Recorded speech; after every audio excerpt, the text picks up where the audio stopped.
Tertúlia. Meu boa tarde para todos e todas. Hoje é dia 7 de setembro de 2010, terça-feira. É o dia da independência do Brasil. É o verbete 1684. 8 páginas, 42 logias e 11 máximos. A autoria é da professora Rosa Nader. Tema: consciência miriaédrica. A especialidade é evoluciologia.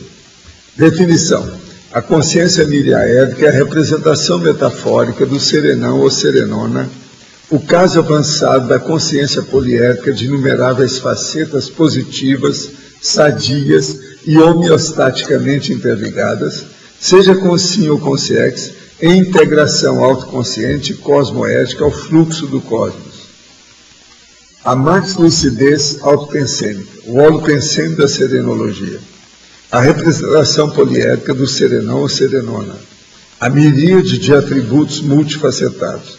Eu não vou ler tudo, porque tem mais de 20 linhas a fatologia com todos os dados e o tema é muito sério. Agora, na parafatologia, nós temos o limite do serenismo, o extrapolacionismo do serenão, a preparação para o max choque consciencial do descarte extrafísico do psicossoma pelo serenão, o avizinhamento da terceira dessoma, a parametamorfose definitiva, a tritanatose, a adoção permanente do conscienciense, o prenúncio da obsolescência da macrosomatologia. Agora, nós temos aí ainda os elementos aí na argumentologia, 4 elementos do miriaedro dispostos a seguir na ordem lógica, possibilitam a abordagem analógica em relação ao desenvolvimento evolutivo.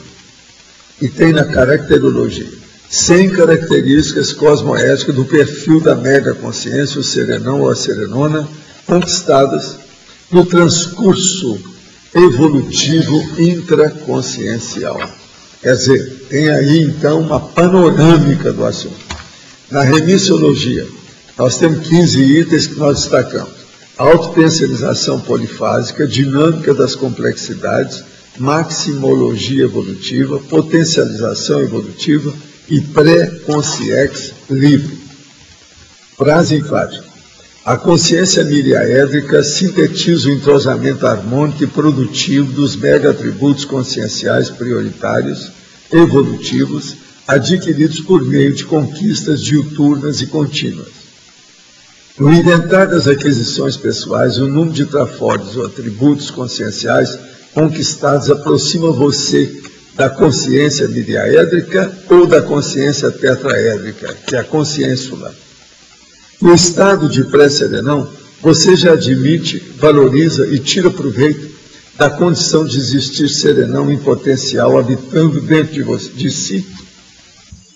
Agora, quero dizer para vocês que na parte da consciência poliédrica, aí nós temos que tem alguma coisinha que nós estamos vendo lá. Onde está escrito na antonímia. Tem que passar o simples para ficar na outra linha. Agora, a mega abordagem vai passar aqui, o número 7 vai passar para o número 1, porque tem que pôr mega abordagem. Tem que repetir o A, porque existe a palavra abordagem, senão fica confuso o processo. Isso é o número 7 das 100 características.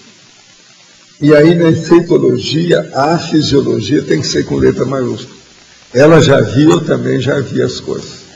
Agora aqui, pergunta: qual curso você recomendaria para uma pessoa que está retomando a conscienciologia? Eu recomendaria aquele que esteja mais na boca, esteja mais na hora.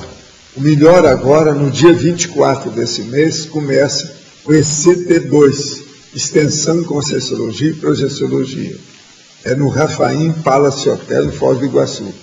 Esse aqui que seria o mais imediato. Logo em seguida, fala aí para nós o que é que você acha que tem, que vai ajudar também, nosso amigo. Olha, nós temos aqui em Foz do Iguaçu a complementária no próximo mês. também a pessoa pode se informar através do site do CAEC. E também nós vamos ter um curso à distância, que é pela PEX, que é sobre introdução à programação existencial. Começa na semana que vem e a pessoa pode fazer, então, em casa mesmo, porque ele é ensino à distância. Então, durante um mês, vão ter uma série de atividades, aulas, web conference e atividades dentro do ambiente de aprendizagem virtual. Então, introdução à programação existencial, para a pessoa ter maiores informações, é só ela acessar o www.apexinternacional.org www.apexinternacional.org e aí se informar sobre a introdução à programação existencial em EAD. Outra aqui. Quero me livrar dos bagulhos energéticos. Como proceder? Jogo tudo no lixo? Seria bom você falar isso, seu trabalho aí, como é que é? Mas se você mora em Foz do Iguaçu, hoje vai haver uma palestra às 4 horas da tarde na OIC sobre antibagulismo. A pessoa tem que tomar muito cuidado, ela tem que verificar qual é o perfil que ela tem. Então tem aquelas pessoas que são super apegadas, elas guardam tudo, não jogam nada fora. Tem aquelas pessoas que elas são perdulárias, elas jogam fora as coisas e depois de uma forma inconsequente, e depois acabam sentindo falta, precisando comprar novamente. E tem as pessoas que elas conseguem ter um critério, né, na hora de se desvencilhar dos objetos. É importante ressaltar o seguinte, tem aquele bagulho energético clássico, uma arma na casa da pessoa que não é policial, não tem profissão relacionada a isso. Um objeto lá que foi feito um despacho num terreiro de Umbanda. E por aí vai. Mas tem aqueles objetos, bagulhos energéticos, que eles estão muito relacionados à questão pessoal. Então são objetos que de alguma forma fazem evocações nocivas àquela consciência. Então, isso daí a pessoa, no dia que ela estiver bastante descansada, equilibrada, ela deve fazer uma vistoria, um levantamento na casa inteira e averiguar quais são esses objetos que possam estar prejudicando, atravancando o holopensene doméstico e, consequentemente, o holopensene pessoal. Mas há uma série de critérios, se você tiver interesse, eu tenho slides que fazem sínteses e muitas perguntas para a pessoa poder, de fato, averiguar o que é um bagulho, o que não é, para ela não jogar fora coisa que não deve, né? Principalmente documentos, coisas assim que ela pode precisar, que tem alguma função contábil, fiscal e que isso vai trazer problemas para ela. Então, se quiser, manda o seu e-mail, eu posso mandar esses slides, ou se não, na revista Scriptor, que deve sair até o final do ano, eu também vou publicar um artigo sobre o assunto. Qualquer coisa, você entra em contato. A Kátia é especialista no assunto. Pode aprofundar a questão do canhoto e sua parafisiologia? Qual o seu envolvimento paraintelectivo? Canhoto ou destro, isso tanto faz como tanto fez. Se a pessoa domina bem o processo, não tem nada demais. Às vezes ela tem problema, porque às vezes tem certos lugares que é para destro. E ela tem que fazer o contrário. Posição, né, disso, daquilo. É isso? Você quer falar sobre isso? Sobre o canhotismo? O negócio da posição. Explica isso. Estuda, tem um problema na sala de aula, né, das carteiras. Então, por exemplo, essas aqui do tertuliário... geralmente você senta no outro para usar essa pessoa destra, né? Agora, fora isso, tem os objetos que, se a pessoa não tiver para canhoto, ela tem que aprender a usar direito. Por exemplo, facas, tesouras, porque a lâmina é toda invertida para o outro lado, né? Isso daí pode trazer algum tipo de prejuízo. Agora, do ponto de vista paraintelectivo, eu não vejo nada demais. A pessoa se adapta. Acho que não. O negócio é superior. Uma consciência que não reconhece seus pais biológicos como pais, não os vê ou aceita como familiares e tem sempre a impressão de que é de outro lugar, que, portanto, não consegue estabelecer vínculo afetivo com essa família, está em problema parecido com os dois homossexuais, no que tange a dos homossexuais, no que tange a sensação de satisfação, ou de que algo não está certo. Seria bom ver o livro da Malu, que é a Síndrome do Estrangeiro. Dizem que seria importante ela se informar a respeito disso. Síndrome do Estrangeiro. Seria bom ver um livro. O Centro Educacional de Belo Horizonte está passando por um gargalo financeiro decorrente de cancelamentos frequentes e sucessivos dos cursos por falta de alunos. Sugestões frente ao impasse por parte de todos serão sempre bem-vindas. Quem quiser falar sobre o processo de ensino é o Centro Educacional de Belo Horizonte. Aqui tem alguém que conhece lá alguma coisa? Acho que não tem, né? Mas aqui tem muita gente que entende o riscado aí sobre o processo de administração de escola. Pode dar dicas. O problema é entrar. Quem é que seria bom falar nisso?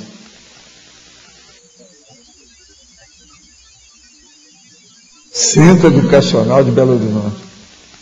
É gente de Belo Horizonte.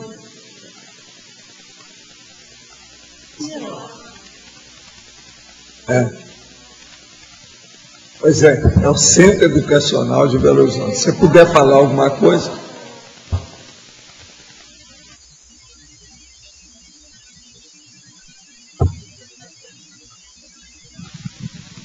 Esse final de semana, sexta-feira, eu estou indo para Belo Horizonte, eu e mais um outro professor do Rio de Janeiro, para realmente ver isso aí que estão passando. O nome da pessoa é Euzice, a moça. Euzice, com Z, Euzice. Tá certo? Certinho. Procura lá. É o Centro Educacional de Belo Horizonte. Não está dando aqui qual é o endereço. Não, mas eu vou lá. Exatamente nesse Centro Educacional que eu vou esse final de semana que vem. Então tá bom. Tá. Dia 10 eu já estou pegando o avião para ir para lá. Então tá ótimo. Obrigado. Valeu. A descrição de André Luiz para um ambiente extrafísico de nosso lar é verdadeira. Você já esteve nesse local? O que acha do livro psicografado pelo Chico? Escute. Eu ainda não vi ainda o filme. Agora, o que eu quero dizer é o seguinte. O romance, que é o verdadeiro romance que foi feito com o nosso lar, aquela história, pós-mortem, ele é um processo literário.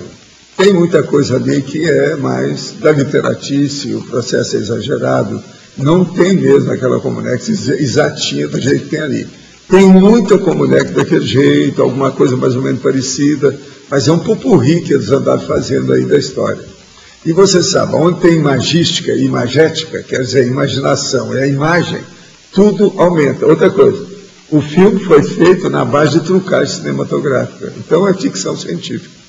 Mas, do ponto de vista espírita, muitas dessas ficções científicas que existem são reais extrafisicamente, e eles estão certos. Nós também achamos isso. Nem tudo que é ficção científica para nós é ficção científica extrafísica. Temos que pensar isso com calma. Eu ainda não vi o filme, tem que ver com calma. Alguns amigos meus viram o filme e gostaram muito. Dizem que tem cópia daquilo, a vida depois da vida, tem uma opção de coisa, que tudo é na base de ficção mesmo. Mas o filme está bem feito, eles acham. Do ponto de vista de ficção da história toda, está muito bem feito. Agora, tem que dar um desconto, que extrafisicamente ele quis dar a mensagem para esclarecer as pessoas dentro do pensamento espírita. André Luiz teve alguma participação na fundação do IPC e de outras instituições? Não. Ele possuía ideias universalistas desprovidas de influência religiosa? Até um certo ponto, mas ele era mais aside, ele era mais adventista das coisas. Ele era muito médico demais e pensava em outras coisas. Ele andou escrevendo muita coisa interessante depois disso, para ver se melhorava uma cabeça. Mas ele não teve nada que ver conosco, não. Outros tiveram, até do movimento espírita, mas não ele. Em novembro de 2007, comecei a praticar TENEPS, mas 2 meses depois tive de interromper por motivo de saúde. Fui operada de CA de mama. Tenho vontade de recomeçar. Contudo, tem acontecido que durante a prática do MBR, que faço todas as noites, ao deitar, sinto às vezes a presença de consciência homem na minha cama, querendo ter relações sexuais. Tento conversar, mas não consigo convencê-lo. Tento exteriorizar a energia, mas parece que isso fortalece. Não estou conseguindo lidar com essa situação e agradaria muito a sua orientação.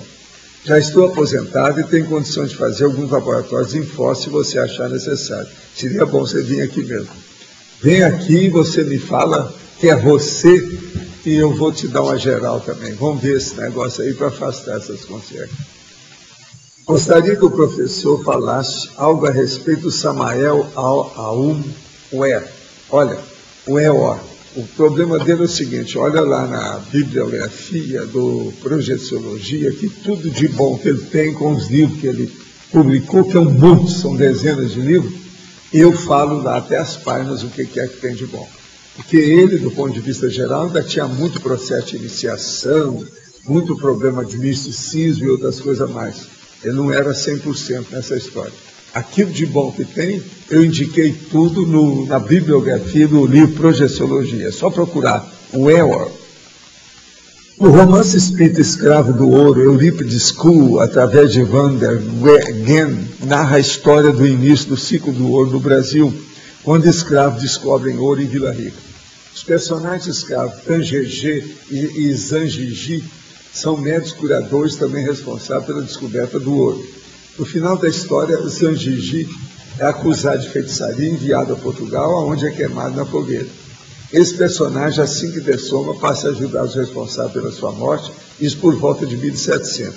Segundo o autor espiritual, a história é verdadeira, apenas alguns personagens tiveram os nomes alterados.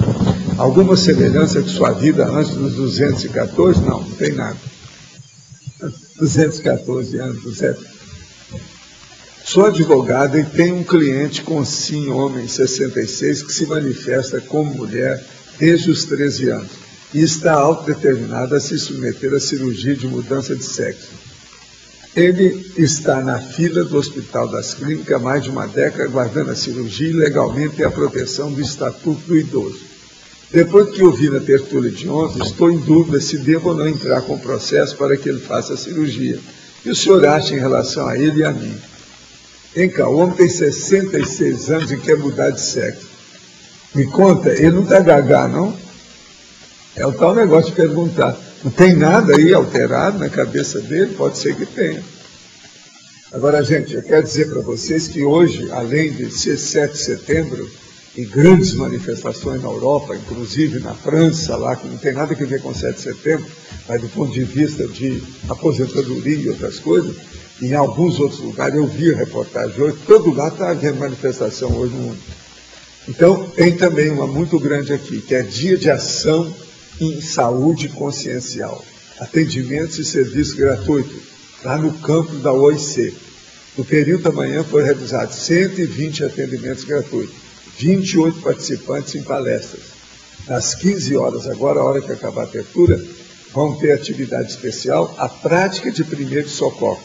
Durante a tarde, continuam os atendimentos, palestras, atividades prática gratuita em diversas especialidades. Às 17 horas, aí eu lembro ao Loche, tem o bolo do aniversário da OIC, às 5 horas da tarde. Tá certo? Tá. Agora, ó, eu quero falar aqui com uma pessoa, que eu não posso falar o nome, mas eu vou falar aqui só uma palavra. É paulipopituitarismo. Você sabe o que é, você vai agora saber o que é. Eu quero te dizer o seguinte, eu recebi as fotos, vamos colocar na TENEPS, a assistência séria na TENEPS a seu respeito. E você pode assumir a condição. Deixa de bobagem, assuma, tenha confiança que há autossuficiência na história. Você está sabendo quem é que eu estou falando. Veja bem, por essa palavra que eu estou usando aqui, é paulipopituitarismo. Você lembra o que aconteceu com isso? Eu não quero falar seu nome, mas com isso, a coisa muito específica, você vai entender. Agora, outra coisa que eu quero dizer. Jornal da Cognotes. Acabou de sair com o Antônio com a gaita na boca e tocando um violão. Está aqui na foto. O segmento realiza Festival de Inverno. É o máximo isso aqui. Agora, tem o segundo Encontro Internacional de Voluntários do IPC, a Oficina Parapsíquica da Dinâmica, o Otimismo Lúcido de Salvador Nogueira. A época em que vivemos é empolgante demais para passarmos sem perceber o que está acontecendo. Vale a pena ver o jornal. Ele já está sendo distribuído por aí. Esse aqui eu vou levar para eu ver com calma. Agora, gente, eu quero falar para vocês que hoje eu pedi até para o marca-passo do meu coração. Você sabe o que é o marca-passo? Né? Você sabe que eu uso o marca-passo. Né? Você sabia ou não? Ninguém sabia disso. Meu marca-passo está ali, é aquela moça lá. Agora, o que se passa? Hoje, eu pedi até para ela aparecer, ela é o marca-passo do meu coração. Sem poesia nenhuma, estou falando com muita técnica, tudo real. Agora, veja bem, o meu marca-passo do meu coração, aconteceu uma coisa de ontem para hoje, e é um dos fatos que eu estava esperando acontecer para falar para vocês. O povo pensa que aquela pessoa que vive na sua casa, sempre que ela vem para cá, você vai ver se ela tem algum assediador. Raramente a pessoa vai ver se ela tem um benfeitor, um amparador, alguém. A Graça atendeu alguém ontem e veio o amparador que ajudou a pessoa. Ele depois me ajudou a fazer o verbete que eu estava fazendo. É gente boa, de alto nível, que trabalha com o nosso povo, com os chineses, você está entendendo? Agora, fala mais ou menos por cima, sem falar quem é a pessoa, o que é que você fez, como é que foi. Dá um toque. Pelo menos, que é para mostrar o fato. E foi um fato. Ela chegou, daí a pouco eu falei para ela, ó, hoje está acontecendo um fato aqui inédito. Isso é raro, não é para qualquer um. Você sabe que isso não é para qualquer um, nem para a gente, nem para casa. É. Mas como é que foi? A recomendação é não atender antes do feriado, porque todos desmarcam. Mas eu havia confirmado e tinha 4 pacientes. Aí, véspera de feriado, eu falei, eu vou. Mas eu fui pensando nessa pessoa que não estava na lista. E pensei na véspera também. Aí, eu estava muito resfriada, mas na hora passou, a gente sabe por quê, né? Eu falei, nossa, como eu estou disposta, de repente, né? E fui trabalhar, como sempre vou, com muito ânimo, né? Aí, chegando lá, a primeira coisa que a secretária me fala. O primeiro paciente desmarcou e a paciente ligou querendo falar com você urgente. E eu aproveitei e coloquei ela no lugar da pessoa que desmarcou. Aí eu falei, que coincidência, né? Pensei comigo, né? Estava pensando justamente na pessoa indo para o trabalho. Aí recebi a pessoa, tal, conversamos, era de fato um caso assim, bastante crítico. E foi muito intensa a sessão. Aí tá. Os outros 3 pacientes desmarcaram. Aí eu pensei, puxa, mas valeu meu dia, porque se eu não tivesse vindo, eu não teria recebido essa pessoa que eu já estava pensando, né? Aí cheguei em casa com aquela coisa de rotina. Eu não estou sabendo de nada dessas coisas, não. Tá? É mais um dia de trabalho, né? Aí chego para fazer as coisas, e aí ele me pergunta, o que você fez hoje? Faz de conta que tem muita novidade, né? Uma cidade assim, então... Aí eu falei, eu estava trabalhando. Ah, mas quem você atendeu? Quem você... E aí ele já começa a fazer perguntas, né? E... Aí eu sempre penso, né? Lá vem bomba. Sabe como é que é? Lá vem bomba. Aí fiquei lá com o meu arroz, com os meus legumes. E aí ele falou que eu cheguei com uma Concierge. Aí eu pensei comigo, que bom que eu cheguei, né? Que eu poderia não ter chegado. Aí ele falou assim, ah, meu bem, que bom, as pessoas pensam que as pessoas sempre trazem assediadores e você trouxe amparador. Eu falei assim, é pra rir ou é pra chorar, né? Vou ficar feliz, né? Aí tá, aí fui arrumar minhas coisas, fui encontrar meus amigos. Aí chegou hoje de manhã, ele falou assim, o amparador que veio te acompanhando, me ajudou a fazer um verbete. E a história está procriando, né?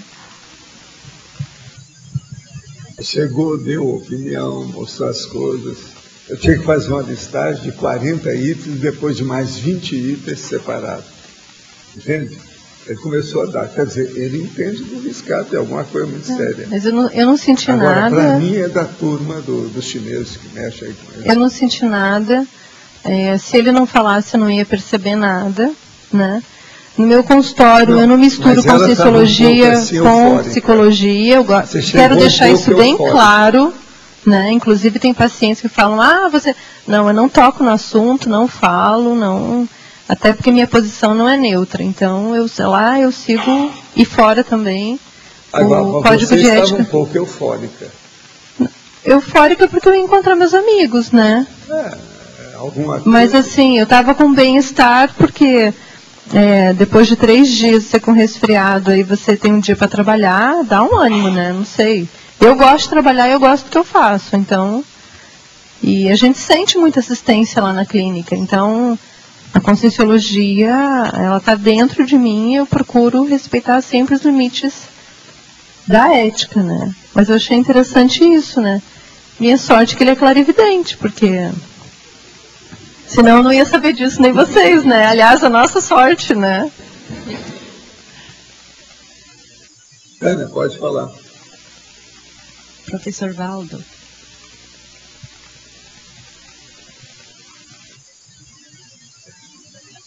Voltando ainda a essa situação interessante. Esse verbete que o senhor fez, ajudado pela consciência, quer dizer, ele era um especialista na temática? Qual foi o verbete? Sim. Qual foi o verbete, professor? Qual foi o verbete? Estou terminando o verbete, mas nem trouxe ainda papel, nem nada. Qual que é? A especialidade. Professor, especialidade. Agora, eu, com ele, eu já consegui os 40, está entendendo? E consegui depois os outros 20. Que 40? Agora, são 2 listagens. Agora, eu vou confessar qual é o verbete, já que vocês estão pedindo. Ele está aqui. O verbete é descoberta. É só essa palavra, descoberta. O senhor botou em qual especialidade, professor? Hein? O senhor botou em qual? Descoberta é de... Mental somática? O processo não. Tá. Euristicologia? Euristicologia. Agora, eu fiz primeiro os detonadores. São 40 que ajudam a pessoa a chegar na descoberta. E depois os atravancadores. São 20 que perturbam a pessoa a chegar lá. Agora, tudo com interações, ou vamos dizer, aproximações simples. Agora, ele foi dando a opção de palpite, que eu nem tinha pensado. Entendeu? E aí, quando eu entrei 40 e 20, eu fiz mais ou menos. Agora, o tema é esse. O título é Descoberta. Agora, aí é muito interessante. Então, o que se passa? Ele deve ser dos tais que fazem pesquisas, que era da turma do tal Mal, que trabalhava às vezes junto com o AEC. Eu penso que esse aí é desse povo que trabalha com isso. Por isso que é que ele deu essas dicas. Agora, outra coisa que eu quero dizer para vocês, muito mais sério do que isso. O verbete que eu escrevi não era esse. Isso aí não estava na minha pauta. A hora que eu levantei para trabalhar, e foi depois da meia-noite, porque eu fui dormir às 8 horas da noite. Eu levantei depois da meia-noite, à meia-noite e 25, mais ou menos, quando eu comecei. Aí eu fui lá mexer nas coisas, quando eu vi que ele estava presente e vi que era o mesmo, que era o homem. Então eu disse, não, vamos ver o que dá. Aí eu comecei a mexer nas coisas quando destacou claramente para falar, escrever sobre aquilo. Eu fui olhar na listagem, eu não falei nada de descoberta, não tem verbete sobre descoberta, não tem nada. Tem sobre inventividade, verpom, heurística, umas coisas assim, mas descoberta não tem. Então, a partir daquilo, eu comecei a bolar o negócio, 2 horas depois eu estava com o negócio encaminhado, cadê a inspiração do processo dele? Eu devia de colocar aí, saber o nome dele, saber as 2 iniciais e colocar no fim. Professor, está entendendo? Professor, era isso que eu ia perguntar. O senhor deu algum nome para ele? O senhor deu? Não, o nome dele eu não tem nome nenhum até agora. Uma coisa que eu notei é o seguinte, ele se parece muito jovem, ele é bonitão, jovem. Agora, ó, eu penso que ele foi chinês. Agora, até que ponto, por exemplo, que ele pode ser algum familiar da chinesinha, eu não sei. Agora, é gente assim, companheiro da gente, tem muita facilidade. Comigo aqui, ó, a gente percebe isso. Entende? Ó, você tem energia dele, ó. Sentiu que tinha o fluxo todo e tal. É ele mesmo. Tudo bem. Agora, o homem é um técnico. Essas questões ele é um técnico. Fora de série. Agora, gente, gostaria de saber se você tem conhecimento de pessoas deficientes visuais ou auditivos que estão em alguma IC pelo Brasil. Nesse caso, gostaria de saber se há preocupação dos escritores da Conscienciologia em publicar algo em braille, de modo a assistir também esse público. Ainda queria saber se o CAEC tem algum projeto para incluir a língua brasileira de sinais na tertúlia. O caso é o seguinte, que tem aquele povo nosso lá do norte, Ceará, de Fortaleza, não é isso? Tem que entrar em contato com a turma de Fortaleza, porque eles já tiveram aqui. Pois é, já tem projeções da consciência em braille. Agora tem que entrar em contato com a equipe lá de Fortaleza. Tem gente. É o intercâmbio, sabe, não é isso? Entra em contato com o intercâmbio. Daí qual é o telefone, como é que é?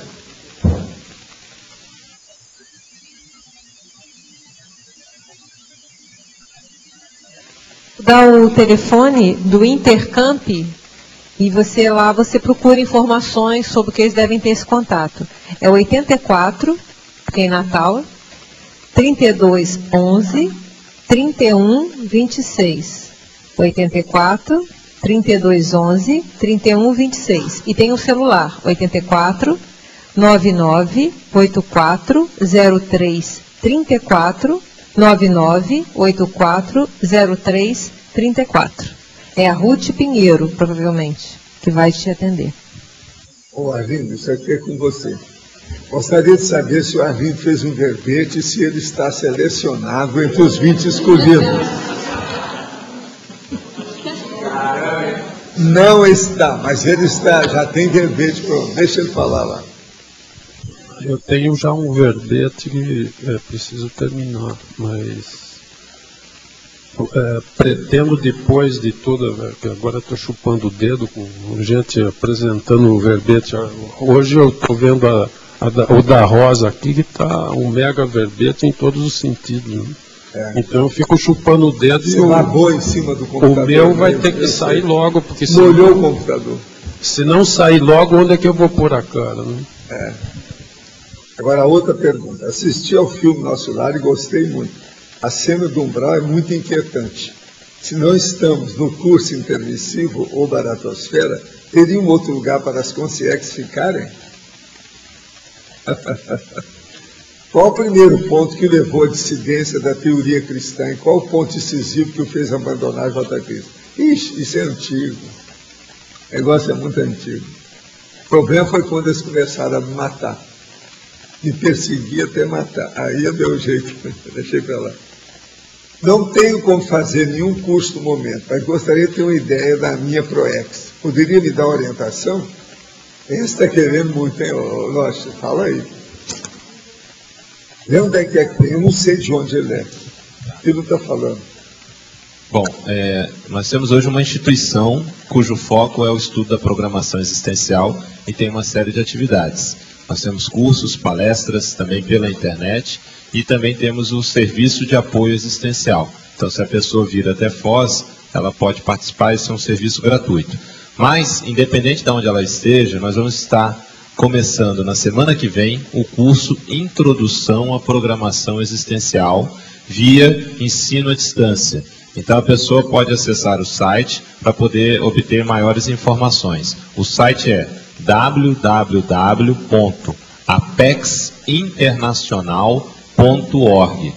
A partir desse site você vai ter uma série de informações sobre a ProEx e atividades nossas.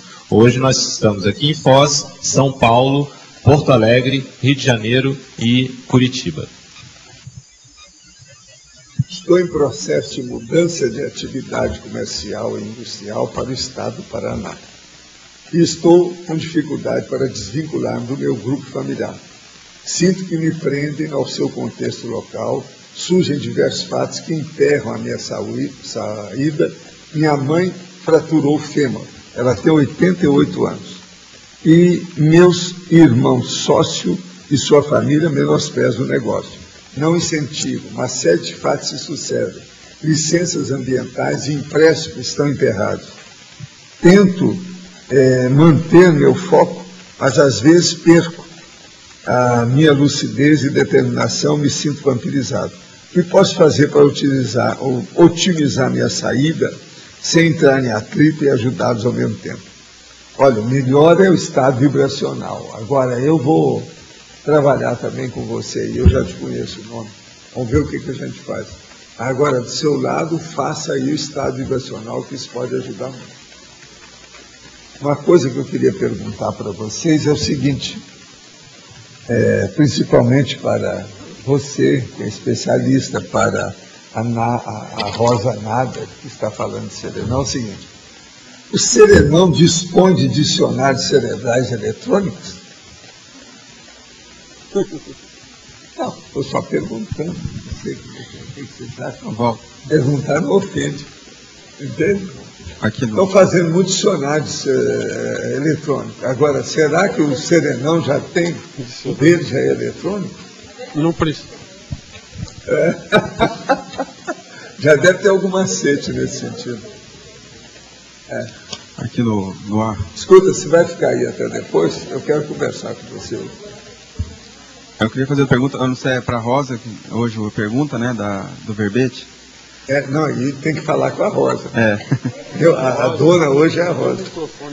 Bom, em primeiro lugar, quero dar os parabéns, que esse verbete está excelente. Você leu o verbete todo? É impressionante, a gente não consegue ver a diferença nem de estilo, nem de conteúdo em relação aos verbetes que o professor Waldo faz. Não, estão melhores que o meu. Você vê a diferença porque vê que é melhor. É um estilo mais avançado. E realmente é um assunto difícil, né, Waldo? Eu queria te perguntar aqui, na fatologia, na terceira linha de baixo para cima, você põe a dispensa gradativa do confort, representada pela transformação das faces do midriaedro em infinitos pontos da esfera. Aí você põe a geometrização metafórica da consciência livre. Você poderia ampliar isso um pouco? Uhum. Página 102. Tá. Então, esse verbete é a representação metafórica da consciência poliédrica com mais de 10 mil facetas, que é o miriaedro, né? Eu vou olhar para lá, mas... Então, e aí a gente está pensando o seguinte, que essa dispensa gradativa do confort, que é o conteúdo e a forma, a gente tem uma técnica do confort que diz assim, que é 1% de forma e 99% de aplicação, né? De 99% de confort, onde o conteúdo é propriamente a essência da consciência. Então, a tendência de quanto mais faces tiver o poliedro, né? Aí, além do miriaedro, por exemplo, menos forma você vai ter e mais conteúdo você vai chegar mais próximo da essência da consciência. E aí é outra metáfora, né? Porque o poliedro, não sei se todo mundo imagina o poliedro, mas é pensar como se fosse uma laranja, que você vai descascando a laranja, tirando tascas assim, retas, né? Planas, né? Então, se você for fazendo isso, quanto mais você vai diminuindo esse tamanho dessa face aí, mais essa face vai degenerando no ponto, a ponto do poliedro se transformar numa esfera. E aí essa metáfora, essa ideia é de que quando chega na esfera, é que perdeu o confort. Ele fica só no conteúdo, na essência da consciência em si, que é a consciência livre, que a gente acha que é a consciência livre. Não sei se ficou claro aí. Isso é um pouco vamos chamar, poesia matemática. Como você... É um pouco de conteúdo da Conscienciologia misturada com poesia matemática. Como você vê a matemática como metáfora assim, de linguagem para explicar o extrafísico, a multidimensionalidade? Eu acho a matemática pequena, viu? Inclusive a ideia desse verbete Infelizmente não é minha. A ideia é do professor Valdo. Eu gostaria muito que tivesse sido minha. Mas eu não tenho a ideia assim, não. Eu só recebi essa incumbência de fazer, e aí eu procurei fazer. Eu procurei entender o que o professor Valdo queria com esse verbete. A princípio, ele tinha falado do quiliógono, que é uma das meditações do Descartes, que eu também não conhecia na época. Ele até brincou comigo, como uma matemática não sabe o que é quiliógono? Não sei se o professor lembra. Mas, enfim, aí eu fui ler, e era uma estava dentro das meditações do Descartes, onde ele colocava que é fácil a pessoa compreender o que é um quiliógono, mas é difícil da pessoa imaginar. E aí ele compara com um triângulo. Um triângulo todo mundo compreende, todo mundo enxerga um triângulo. Se eu falar assim, pensa num triângulo, todo mundo pensa no triângulo.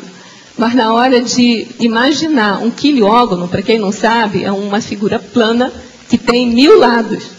Então, assim, você consegue entender a possibilidade de fazer isso, mas não consegue imaginar isso. Isso era o Descartes falando.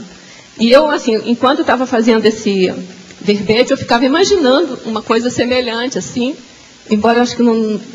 Está assim meio que entrelinhado aí no verbete, mas não está muito explícito. Que, assim, estudar, compreender a ideia do serenão, até certo ponto é admissível, é fácil, é compreensível. Mas, assim, vivenciar a situação do serenão já não é tanto, né? Então, assim, esse verbete, não sei se vocês repararam, a especialidade de ler é evoluciologia, não é serenologia, porque a ideia desse verbete, do jeito que eu entendi esse verbete, era mostrar que a gente pode chegar no serenismo paulatinamente, adquirindo face por face do poliedro, do miriaedro, até chegar ao miriaedro. Eu queria fazer uma pergunta agora para o professor Valdo. Na história da matemática, houve um grande salto, que é o cálculo... Agora, a Rosa, de vez em quando, me dá uns contos. Eu já falei para ela olhar bem o meu amigo Euler. Isso aí tem criado problema. Eu já olhei. Explica agora, porque ela sabe disso. Não é isso? Sobre o Euler. Explicar por que somando eu ler o Euler. Olha só, o Eu Euler... andei estudando um pouquinho de matemática, pouquinho. O professor Valdo, ele já falou que ele sabe, que ele não falou que sabe, eu que acho que ele falou assim, quando você parar de pensar matemática, aí que você vai saber fazer matemática. Ele falou para mim uma vez. Foi. Aí, como eu faço uma dedução lógica rápida, eu digo assim, então o professor Valdo sabe muito mais matemática do que eu, óbvio. Não, entendeu? não é assim. Não é uma dedução óbvia? Quem sabia era o Euler. Pois é, mas o Euler, quem foi o Euler? O Euler foi professor de D'Alembert, de uma série de pessoas que trabalhou lá na enciclopédia. Ele é uma pessoa, assim, que é uma memória, assim, fantástica, e ele era mais produtivo, assim, das pessoas que já passaram aí na intrafisicalidade, tanto que eu não sei o número exato, mas, assim, ele, quando morreu, ele deixou material para ser publicado por anos, assim, quase 20, 40 anos, assim, que as revistas tiveram que... E a maioria nem entende certas coisas dele até hoje. Até hoje, o assunto dele é bem criativo. E uma outra coisa que, assim, do ponto de vista nosso, consciencial, assim, deixa um exemplo, assim, para mim, pelo menos um exemplo, assim, fantástico, é da autoinspiração dele. Ele ficou cego nos últimos 15, 20 anos dele, e quando ele viu que ele ia ficar cego, ele começou a preparar os filhos e os genros, que tinham muitos matemáticos na época, para poder escrever o que ele ia editar. Então, ele produziu, assim, essa quantidade toda de trabalho, ele já sem deficiente visual, né?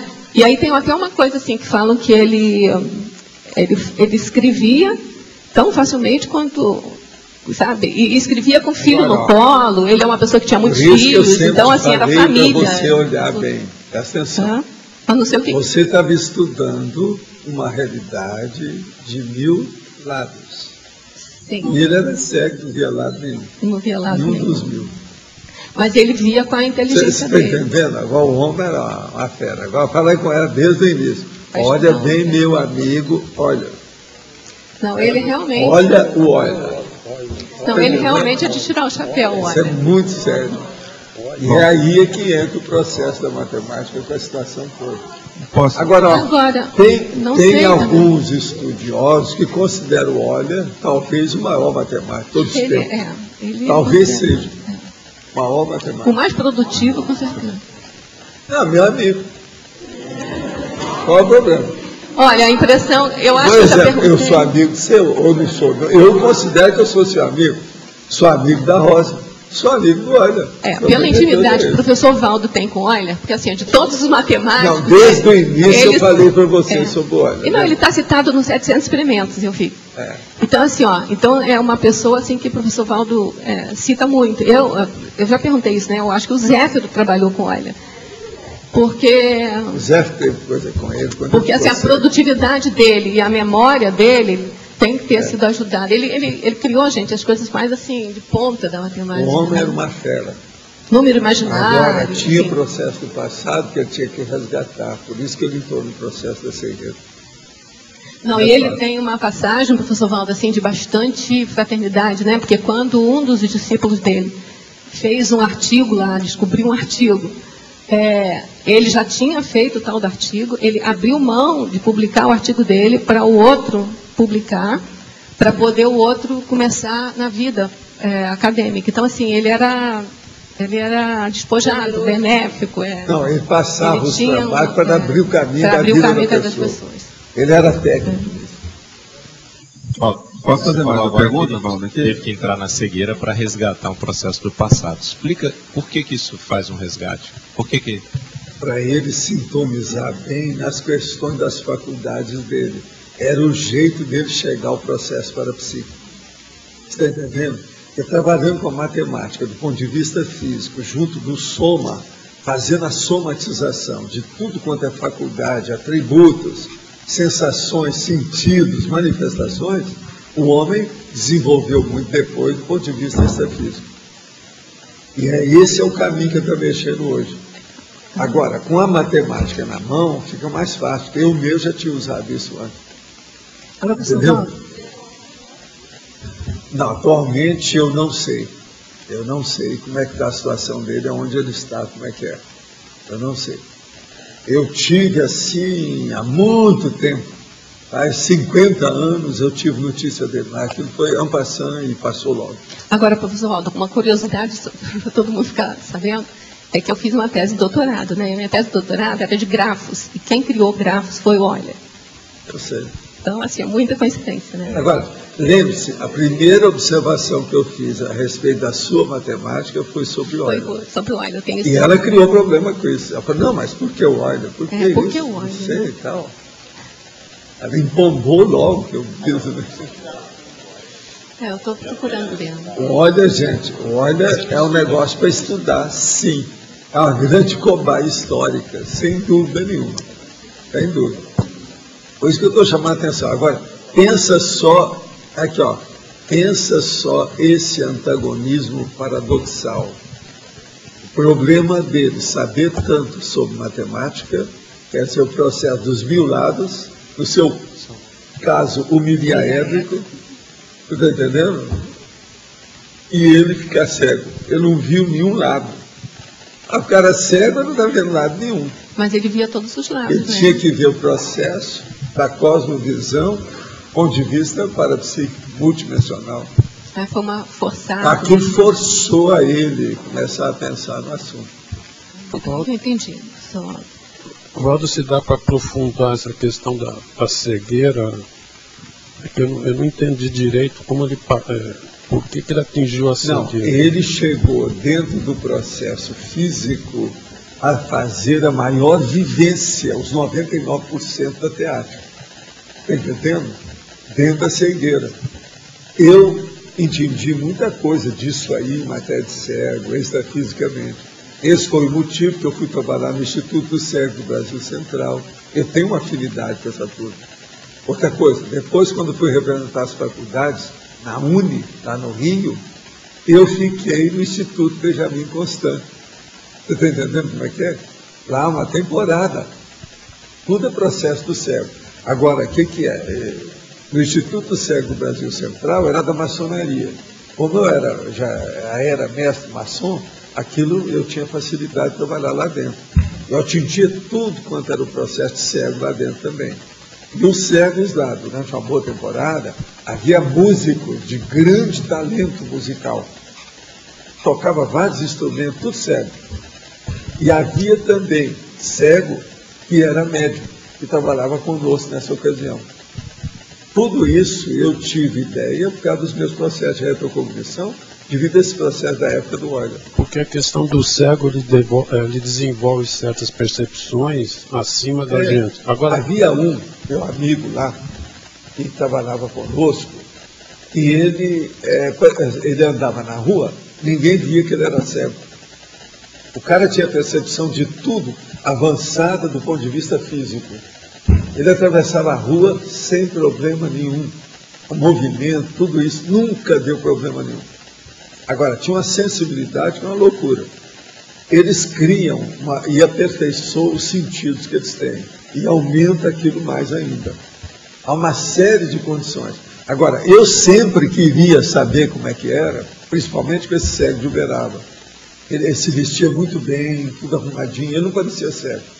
Ou depois, quando chegava perto, que via que não tinha olho. O negócio dele era impressionante. Entende? Agora, o que se passa? Eu queria saber por quê. O cego já começa a ter alguma dessas manifestações, que é o processo do serenão. Está entendendo? Aquilo que eu falo. Que eles têm determinadas percepções, faculdades mentais, que nós ainda não temos.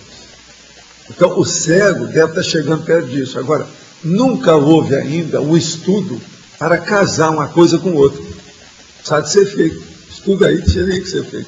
Valdo, você acha que ele desenvolve uma área do cérebro por não ter a visão, eles desenvolvem outras áreas do cérebro? Ele sempre desenvolve por causa daquilo que eu falo, é sinapse. Porque, aqui, neurônio todo mundo tem igual. Agora, sinapse, ninguém é igual ao outro. E o parapsiquismo está E incluído muda nisso, tudo. Valdo? Aí é que é o X. O parapsiquismo está incluído Então, por nisso. exemplo, eu já desejaria renascer com um macrossoma que desse algumas coordenadas dessa. Isso seria o máximo. Entendeu? Se fosse preciso sacrificar para isso, eu sacrificaria alguma coisa para fazer o negócio. Isso aí valeria a pena. Que assim a gente entendeu o processo da serenologia. E é o que a Rosa está fazendo força aqui, ó. Esse verbete é todo baseado. Professor Valdo, isso explica um pouco a pergunta do Jarbas, então, que ele perguntou como é que a matemática ajuda, né, a compreensão da Conscienciologia. Seria isso. Foi por isso que eu fui pedir para você. Eu não fui pedir para outra pessoa, fui pedir para você.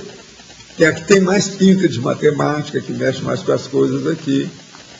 Então, a ideia então da matemática não como análise, processo como geometria, mas é como o grande sistema, a multidimensionalidade, a inter-relação, os nexos entre todas as questões. Rosa, até queria complementar aquela pergunta, porque o que eu queria perguntar mesmo é chegar nisso. Quando a gente pega aquele gráfico do conscienciograma, a gente tem noção mais clara... Você está falando é o gráfico do João Aurélio. O gráfico que o João Aurélio fez do conscienciograma. Que tem todos os 2.000 atributos representados em forma gráfica, né? Quando a gente pega aquilo, a gente tem uma noção mais nítida da questão da esfera, da questão do círculo, né, dos atributos crescendo. É o paulatino. Quando a gente vê na matemática, Waldo, quando a matemática deu aquele salto, que foi com o Leibniz e com o Newton, o que eles pegam? Eles pegam pontos de uma curva e pegam aqueles pontos, eles derivam a curva inteira. Certo. Esses gráficos, não seria a mesma coisa? A gente pegando aqueles 2.000 atributos... Mas aí o problema não é esse, o negócio é algoritmo. Tem que estudar o algoritmo do jeito que é. Escuta, uma hora fala com o Jarbas, como é que você entende o algoritmo do nosso modo? Explica para ele. Ele vai te explicar para você entender isso. O João, até um certo ponto, fez o gráfico baseado nessa história. Agora, você tem que começar a entender o algoritmo da história, porque o processo, o algoritmo é da matemática. Mas assim, dá para derivar a esfera, seria o serenão, pelos os atributos individuais, que são os 2.000 atributos. Aí pode pôr muito mais do que aqueles que estão lá. Mas não há necessidade, isso que eu queria entender. Não há essa necessidade porque você consegue, só por aqueles, derivar o todo, ou não? É mais ou menos por aí. Aquilo é o ovo em vez. Eis para chamar o resto. Tem muita Agora, coisa assim, depois disso. Para ser rigorosa aí com as metáforas que a gente está usando, quando chega na esfera, aí a gente já tá modelando a consciência livre, que já ficou livre da forma, que a esfera é considerada, assim, historicamente, é a figura mais perfeita. Isso é do Egito, né? Agora, então, assim, enquanto não chega na esfera, a gente tem os poliedros, assim, de milhares e milhares Rosa, de facetas. Só como derivado histórico, o ovo, a esfera, ela é bem da antiguidade, do Egito e da Índia. Isso. O ovo do mundo, Agora, o centro do cosmos, né? O problema é que o algoritmo, você vai pegar dentro da esfera e fazer uma série de esferas. Cada algoritmo específico de uma determinada área pode ser uma esfera nova. Então você vai criar a reação em cadeia das esferas através dos algoritmos. Isso você está falando da instanciação. Explica isso para ela. Eu entendo, Valdo, o algoritmo como uma sequência de regras. Seria isso.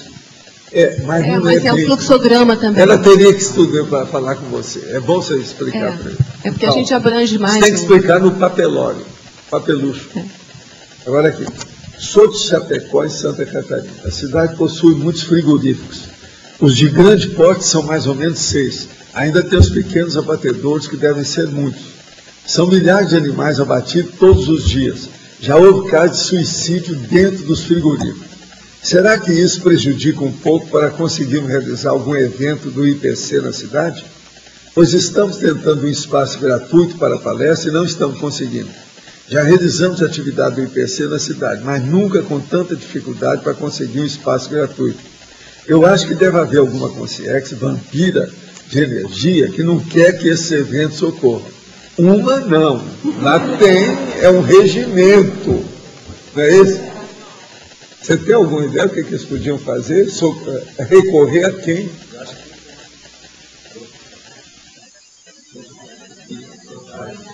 Por exemplo, a faculdade lá é bem forte. A faculdade? Olha, ele tentou de Chapecó. Deixa ele falar. Eu acho que assim, a pessoa tem que criar uma estratégia muito bem feita, não fazer em próximo a frigorífico, estudar bem os locais lá. Tem local bom, mas tem que ser mais distante. Porque às vezes a pessoa vai ficar numa região de frigorífico, vai ter dificuldade mesmo. Como agora tem alguns polos, o ramo da Unila está se instalando em Chapecó também. Não é Unila, mas é outro nome. É um local bem distante do centro. E mais ainda próxima de um frigorífico. Então a pessoa lá tem que pensar com calma, não dá para fazer nada chutado. A geopolítica. Porque ali assim, o ambiente ele é tomado do processo de frigorífico mesmo. O Luiz, a pena que ele não está aqui, porque a gente teve várias experiências lá. Porque foi expandindo, para ter ideia, Chapecó é muito parecido com Cascavel, em termos de cidade. Uma cidade regional, comercialmente muito forte. Mas um holopensene comercial violento, e a base lá é matança de bicho.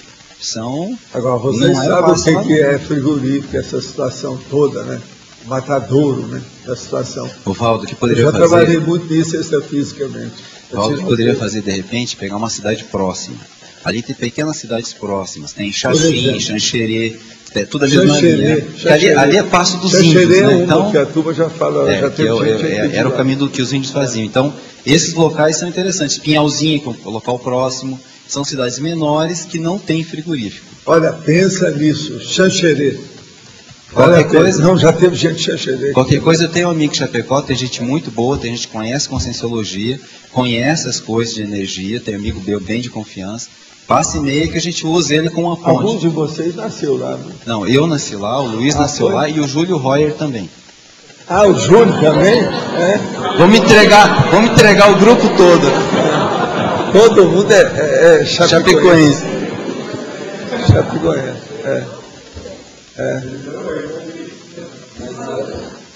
Agora aqui.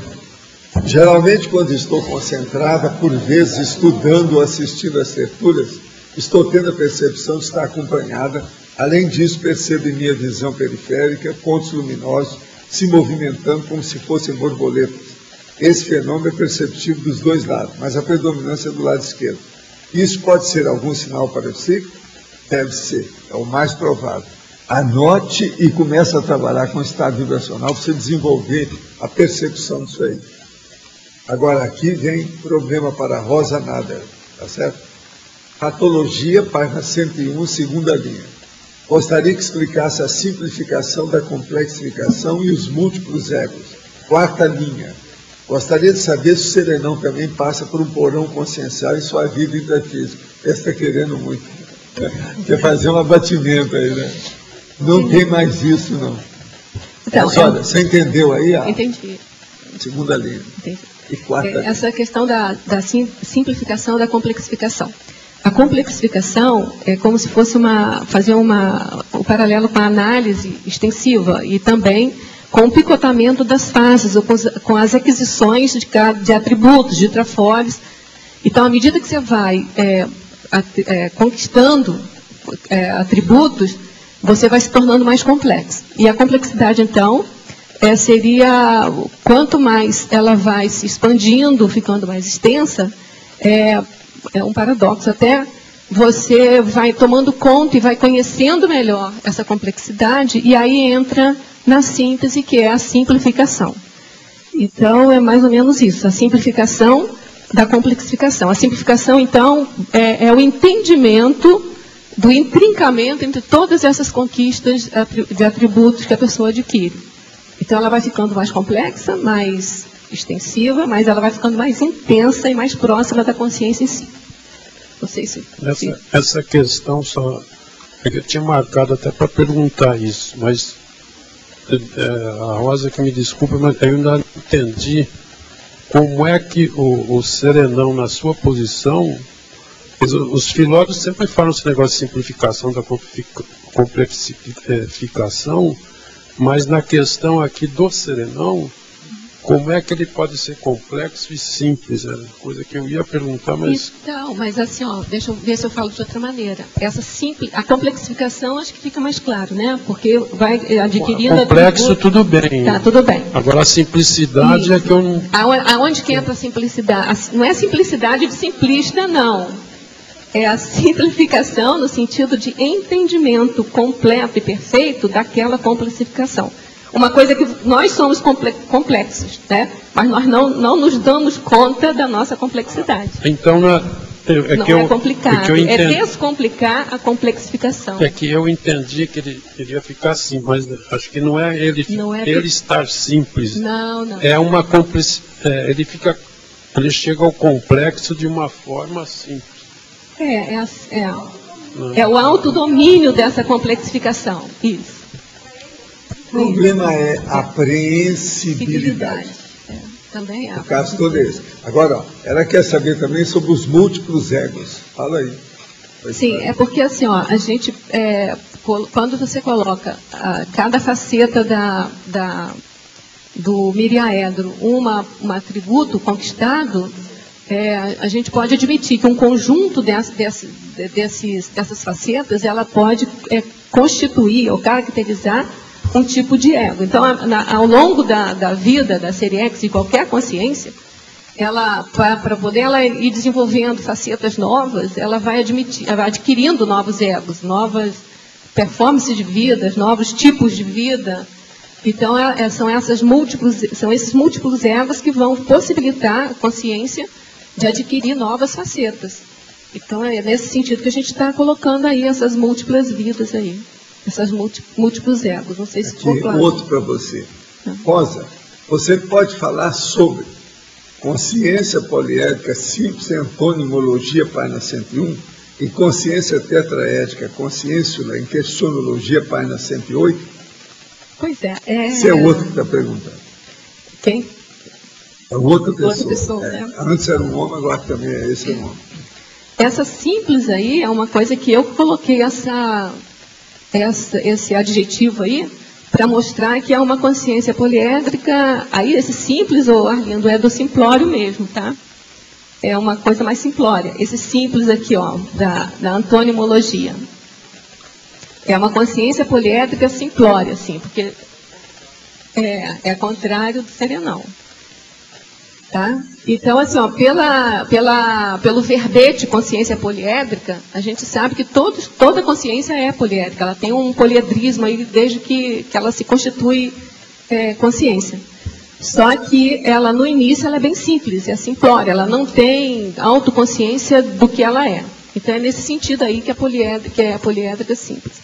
Quanto lá na questionologia, que eu coloquei o tetraedro, é uma outra metáfora aí que eu usei para chamar a consciênsula, aquela consciência assim, inicial, inexperiente, de um poliedro bem com pouquinhas faces, né, que é o tetraedro. São o mínimo de faces possível, né, de 4. Tá? Entendeu? Então, assim, é um poliedro com pouquinhas faces. É só para representar que uma consciênsula tem pouquinhas faces ainda, poucos atributos conquistados. Né? Que é o contrário, é o contraponto da miriaédrica, que tem mais de 10.000 faces, atributos conquistados. Outra, agora essa é de mulher. Elencologia, página 103, última linha. A consciência desprogramada máxima. Poderia, por favor, explicar? Sim, essa consciência desprogramada é um verbete que, assim, quando o senhor colocou aí, me chamou muita atenção, porque eu achei uma surpreendência. Eu achei que desprogramada é aquela sem programa nenhum, né? E, no caso, a consciência desprogramada é um verbete homeostático, que quer dizer que ela é livre de todas as amarras, de todas as coisas que aprendem ao passado, enfim, ao instinto dela. Então, ela está mais para positividade, mais para evolutividade. E a máxima, então, é a consciência livre, chegando na consciência livre, é a serenão chegando na consciência livre. Então, aí, para entender esse item aqui, tem que ler o verbete consciência desprogramada. Posso ir? Uhum. Eu e minha dupla participamos do ECP3 em Uberaba no último final de semana. E gostaríamos de salientar o apoio recebido de toda a equipe do curso, além de destacar o enorme apoio logístico fornecido pelo Centro Educacional de São Paulo, sem o qual não seria possível ter chegado até o evento. Além da palestra do dia 30 de 10, que será proferida pelo senhor, ocorrerão outras atividades com sua participação em Uberaba? O que vai ter? Você tem uma ideia? Isso aqui é o Carlos Sprenger, está falando, ele esteve lá. Nós vamos ter um itinerário também, onde vai visitar os pontos principais que o professor Valdo atuou lá em Uberaba. Então, consultório, a universidade, alguns pontos turísticos do ponto de vista da Conscienciologia. Tem a televisão. Também tem entrevista e a grande palestra. Quero ver também 2 pessoas para liberar. A gente também vai estar, agora a partir da semana que vem, divulgando. Eu vou ver quem está vivo, porque muita gente que eu queria ver, todos já dessomou. Então, não precisa de Uberaba mais.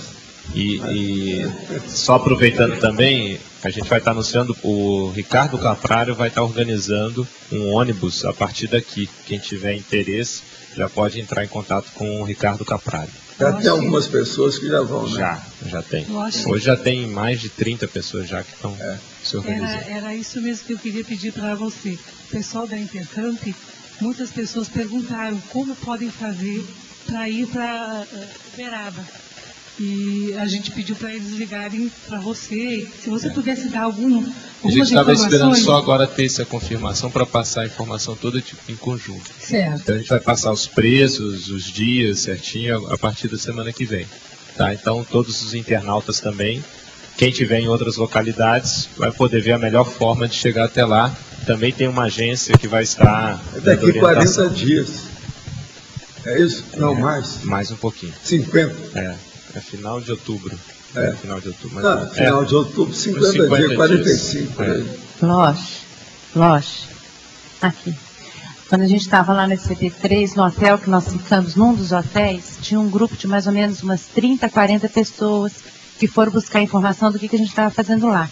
Elas acharam que era o professor Valdo que estava lá e queriam participar do evento. E daí eu falei que não, mas que o professor Valdo estaria em outubro, né? E então ela deixou um e-mail de contato, porque ela quer levar esse grupo para Uberaba, era de Santa Catarina. Eram mais ou menos umas 30, 40 pessoas. Agora de onde? De Santa Catarina. Você lembra o nome da cidade? Eu estou com o e-mail dela, o nome da cidade. Para quem que eu posso passar isso? Pode passar para mim. Eles já me mandaram todos os dados de lá. De lá você já tem todos os dados. Eles já mandaram a última comunicação para mim. Isso. Manda convite, aquela coisa. Eu sei que eu vou encontrar com 24 dos meus companheiros antigos. Então, ó, vamos jogar isso para a semana que vem, Semana que vem já Tem muita gente aí interessada. Agora, quero congratular a comunidade conscienciológica, em especial o senhor, pelas primeiras consciências cobaias verbetógrafas. Quero dizer também que isso está causando a verdadeira condição de euforia. Parabéns às consciências cobaias verbetógrafas. E quem está mandando aqui é a Cecília Ótimo. Tá certo? Já fica sabendo que ela não está aí. Sobre o meu cliente, 66 anos, que quer mudar de sexo. Esse veste mulher desde os 13 anos, usa nome feminino, não é promíscuo, teve alguns relacionamentos duradouros, acho que está em boas condições mentais, apenas não se conforma de morrer sem ter oportunidade de assumir a identidade feminina. Estou preocupada que caso eu consiga que ele faça a cirurgia, que isso venha comprometê-lo, ainda mais nas próximas vidas, bem como com a minha responsabilidade por isso. Não, o que eu vejo também é o seguinte, uma pessoa de 66 anos não deve fazer plástica apenas estética, que a dele não é bem reparadora, é mais estética. 66 anos já não é hora de estar pensando uma coisa dessa, isso tinha que ter pensado antes, e não agora. Nunca se sabe o que é. Por exemplo, ele vai ter uma anestesia geral, isso não é bom para 66 anos. É esse aí que é a minha opinião. O mais, está tudo certo. Agora outro. Primeiramente, meus parabéns à Rosa. Gostaria de saber da opinião da Rosa e do professor se vocês identificaram a sincronicidade específica de algum serenão envolvendo o verbete de hoje. Isso é com a Rosa.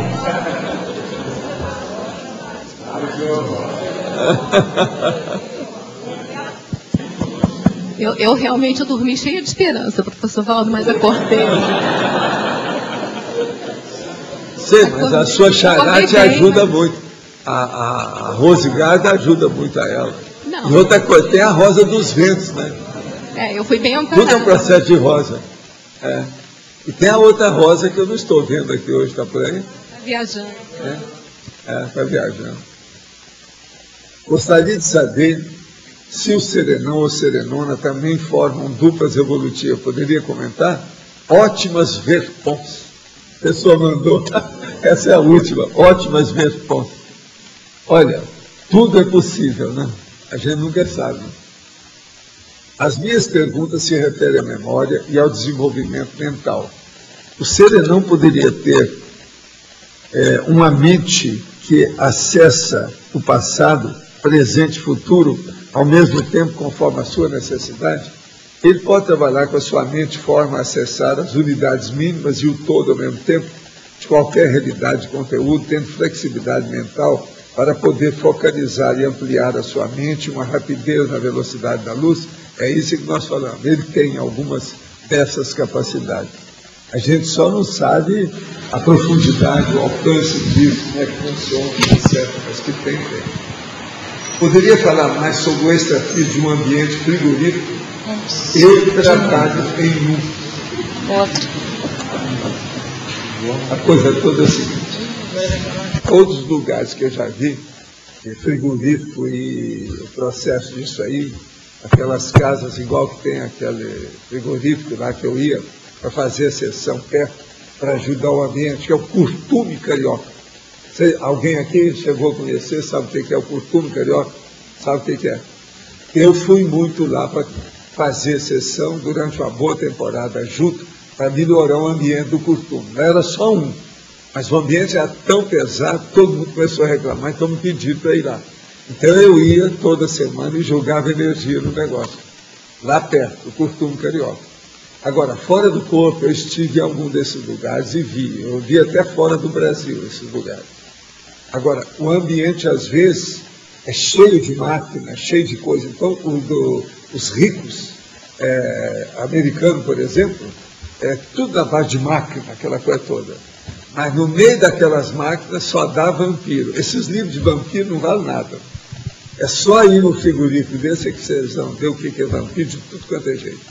Uma outra coisa estranha, esses ambientes têm vampiro tipo subhumano, mesmo. Então, tem consciex que já são hominais que levam sub-humanos no meio extrafísico, junto. Que aquilo dá potência. Do jeito que é que a turma usa, por exemplo, a pantera, o outro, você está entendendo? O positivo, eles usam para potencializar a assimilação do vampirismo. Tudo isso na vida pode pôr.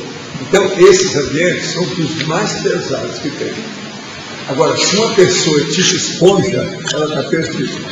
Todas as pessoas, igual esse nosso amigo que está falando, ele deve ser casca mais grossa do que aroeira, do que todas esses negócios. A casca é grossa, ele deve ser um negócio. Você tem uma coraça enorme. É aquela coraça mais brava do que deve se pegar.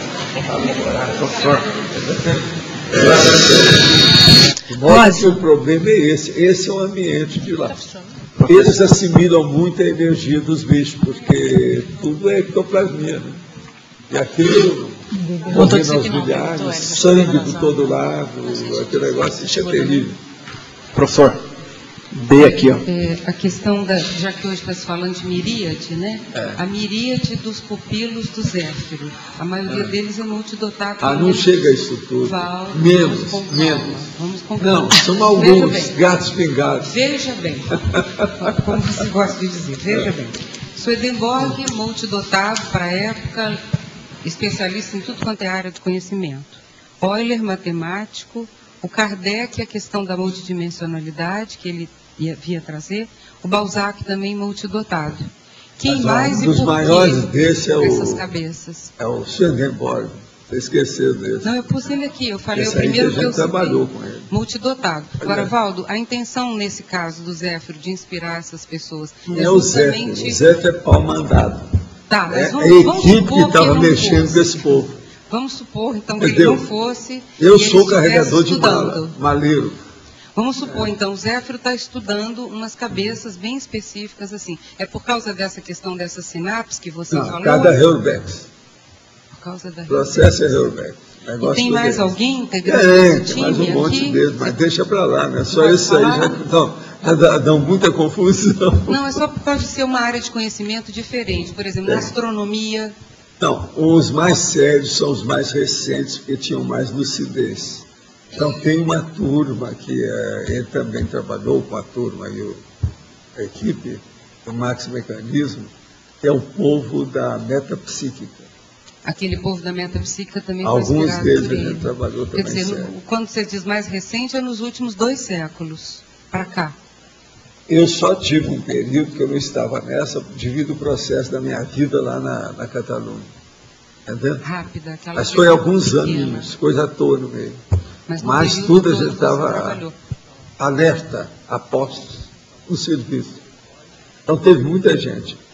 Agora, eu me interessava muito para ver tudo que ia dizer respeito a essa vida minha. Porque isso já estava marcado, mais ou menos. Então tudo foi feito. Como pré-requisito. Sabe como é que é? Mas também era esse estudo, Valdo, que você queria entender essas sinapses, essas queria entender, participar, bancar cobaia, aprender, quebrar a cara, fazer experiência, a parte prática. Um mapeamento que você estava fazendo de também. Tudo. Do paracérebro e do cérebro. E com isso a gente também canalizava para fazer rapport. Por que o Balzac apareceu para mim depois? Olha o rapport. Por que é que a turma do Swedenborg foi me chamar e falou, não, o senhor é que conhece mais a vida do Swedenborg. O povo lá reconhecia isso. Na hora que eu comecei a falar as coisas todas.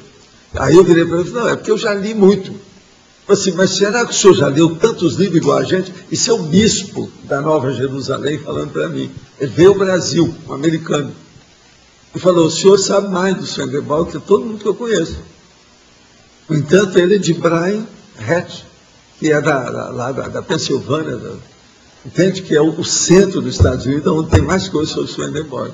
Agora, eu virei para ele e falei assim, olha, eu já vi a fundação do Swedenborg em Londres, o negócio todo, conheço aquilo tudo, tenho os livros, o processo todo esse. Os livros que nós temos do Swedenborg aí são acachapante. Mas, Valdo, dessa recíproca, então, que ela é verdadeira, do mesmo jeito que você o seu paracérebro do Zéfiro trabalhou com o cérebro e o paracérebro do Swedenborg, você importa dicionários cerebrais, mas também exporta eles para as outras consciências? Até um certo ponto. E outra coisa, a gente troca figurinha, né?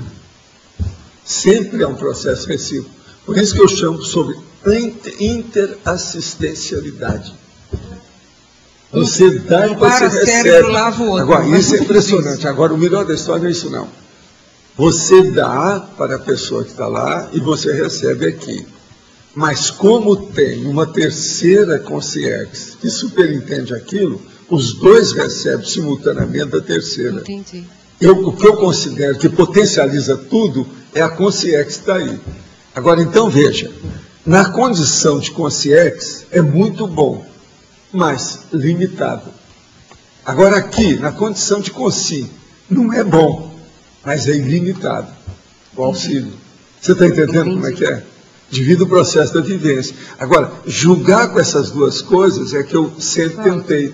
Desde o século XVII que eu estou tentando entender isso. Nesse caso, a psicografia do Cristo Espera por Ti para o Balzac foi nada. Isso não é nada, isso é superficial. Simplesmente um DVD. Por exemplo, o que eu falo, que psicografia é uma coisa secundária. O que interessa é a pangrafia. A pangrafia é o conhecimento de tudo isso.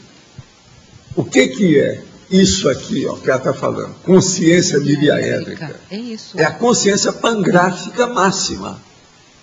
Mas mesmo a sua vamos entender, vocês vão começar a entender isso. Agora, por exemplo, a hora que você começa a ter noções, vislumbres, lampejos, vestígios do processo da pangrafia, já é alguma coisa. Você está caminhando para a serenologia. As suas psicografias não foram psicografias simples. Não foi igual às outras. É o que o Chico falou. Claro. O Chico, depois que eu publiquei o livro, ele foi ler o livro. Ele virou e falou assim, não pode comparar com nada que eu recebi. O nível é outro. Ele conseguiu passar para você ou plasmar entende, as palavras que eu não consigo isso, e eles não conseguem isso comigo. O Chico mesmo falou. Foi por isso que eles queriam fazer aquela novela baseada no livro. Eles deixaram que depois, logo em seguida, eu deixei o movimento espírita. Por isso que ficou tão perfeita a tradução simultânea que foi feita do francês para o português, porque já estava tudo no seu cérebro e no cérebro dele. Agora, ele esteve vendo essas coisas todas de português antes, o Balzac. Ele não é bobo, não. Eles deram uma geral nele. Agora, comigo, ele tinha experiência pelo seguinte, foi uma mudança de posição. Antes era eu que era consciência e ele consciente. Claro. Depois, agora, eu sou consciente e ele é consciente. Claro. Então, foi uma troca de posições. Troca de papéis. Entende? Você veja bem, com todas as loucuras que tinha ele com a mãe, aquelas coisas todas, as loucuras dele, a gente conseguiu tirar o Balzac do corpo, ele teve projeção, ele sentiu as coisas, ele guardou, rememorou, aquilo vincou a memória dele com alguma experiência extrafísica na época. E olha, naquela época em Paris não era fácil. O ambiente de Paris era terrível. Era um horror. Em matéria da aristocracia, os negócios logo depois da... É o que eu falei. Ele, Allan Kardec, por exemplo, ele errou tudo. Não foi propriamente... Foi muito depois do Balzac, Allan Kardec. Mas ele errou tudo devido à Revolução Francesa. Agora, veja bem, o Balzac foi um pouco antes, mas também sofreu a influência da Revolução Francesa. Então aquilo tudo entrou muito dentro da cabeça. E outra coisa, os dois trabalhavam em Paris. Se tivesse trabalhado em outro lugar, teria sido melhor, mas não teriam a mesma máquina. A máquina de divulgação, o processo do ambiente, o holopensene intelectual, literário. A condição desse trabalho de consciência para consciência, 2, 3 vidas, cria um nível ilimitado de possibilidades, né? Cria. Quer dizer, um nível existencial... Por isso é que é o negócio de eu ajudar o Chico, do Emmanuel ajudar o Chico, é tudo baseado nisso. Claro. Outra coisa, Euripa Sanufa ajudar meu irmão comigo, ajudar minha mãe, tudo é por causa disso. Nós vamos ter alguma chance de fazer algo assim, não nesse nível, mas algo similar nas próximas vidas agora, Valdo, de poder Não, eu penso que a maioria aqui, isso vai ficar arroz com feijão para vocês. Nós vamos, porque a maioria vai começar a interessar por coisas ainda mais avançadas. A gente está começando só a expor aqui. Eles vão começar a abrir o olho sobre isso.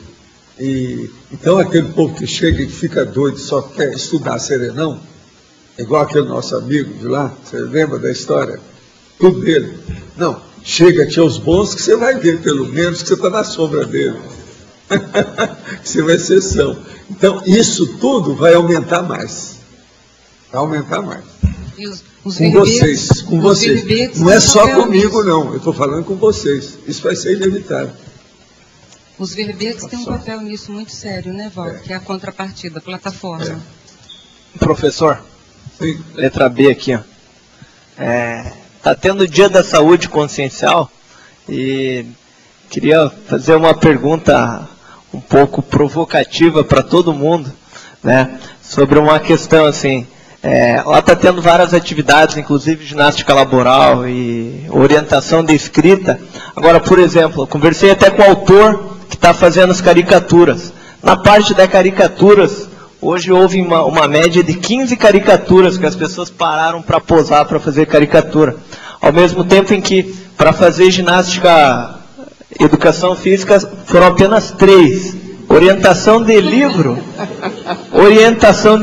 especializado com autores, foi apenas uma pessoa e no final. Então o ideal seria ele fazer caricatura com o povo tudo obeso, que não faz ginástica. Mostrar a curva da prosperidade, você está entendendo como é que é? Mostrar os recheios que estão saltando, você está entendendo, da barriga, etc. Pochete daqui, pochete dali, pneu Firestone do lado esquerdo, do lado direito, e outras cositas mais. Tudo isso é muito importante. Tudo faz parte da caricatura. Faz parte. Agora, ó, muita pochete. Caricatura de pessoa obesa é muito mais fácil de fazer com uma pessoa toda arrumadinha. Você sabe disso. Mais uma questão. Posso só divulgar algumas atividades que estão tendo? Rapidinho. Sobre lá. Sobre o Dia da Saúde Consciencial. Pode aproveitar falar, que está bastante gente. É bom. Tá? Então está tendo ginástica laboral e energética, tá? Tá tendo educação física, está tendo orientação de escrita por autores de livros da Conscienciologia, está tendo atendimento consciencioterápico, massagem, atendimento médico, vacina, agora, atendimento odontológico, fisioterapia. A turma chega a transpirar com esse exercício? Na ginástica laboral energética? Ou na outra? Ó, não pode ser aquela do meu amigo lá de Uberaba. Então ele perguntar para ele, você faz ginástica assim? Faço todo dia. E como é que é? Não, eu posso mostrar para você. Fazia, fumava todo e depois colocava.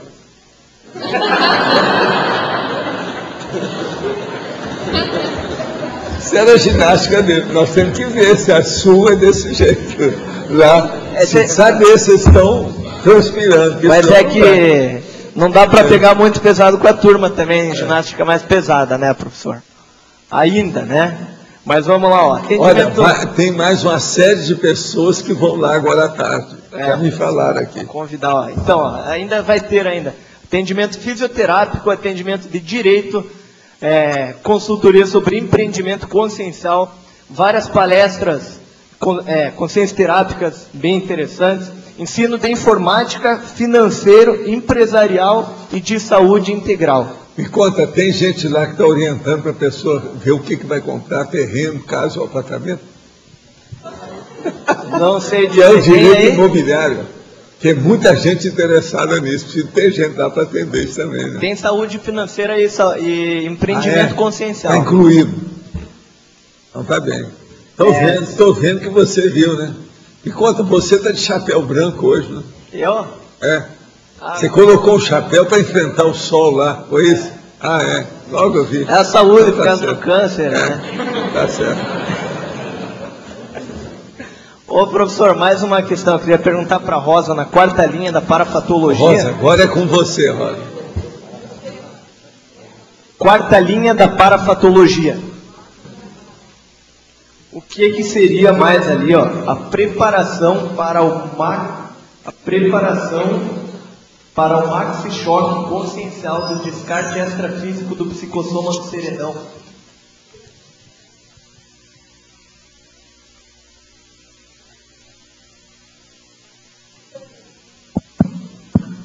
Então, tem um verbete chamado choque consciencial. E o maxi-choque consciencial é o descarte exatamente do psicossoma que é feito pelo serenão. Eu até achava que não era choque, né, consciencial, porque para mim o serenão não tinha choque mais nenhum.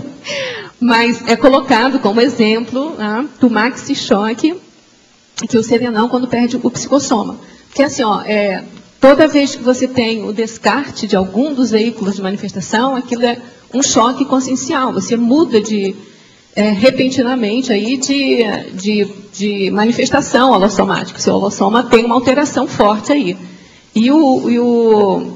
Então, a preparação é porque a consciência miriaédrica ainda é um serenão. E para ela descartar o psicossoma, é quando ela se transforma aí em consciência livre, né? Ela passa para a categoria aí de consciência livre.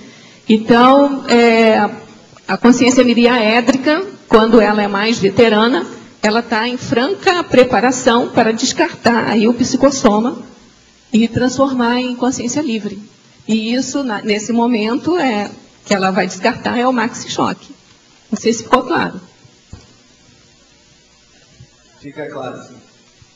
Agora, uma pergunta técnica. Quando o serenão ainda está como serenão, a pensinidade dele é quase como consciência livre, ou não? Ainda quando ele está com... quando eu estiver bem evoluído, deve ser assim, eu não sei, sabe? Não conversou direto? Daqui uns minutos você me pergunta. Essa pergunta eu passo para o professor Valdo.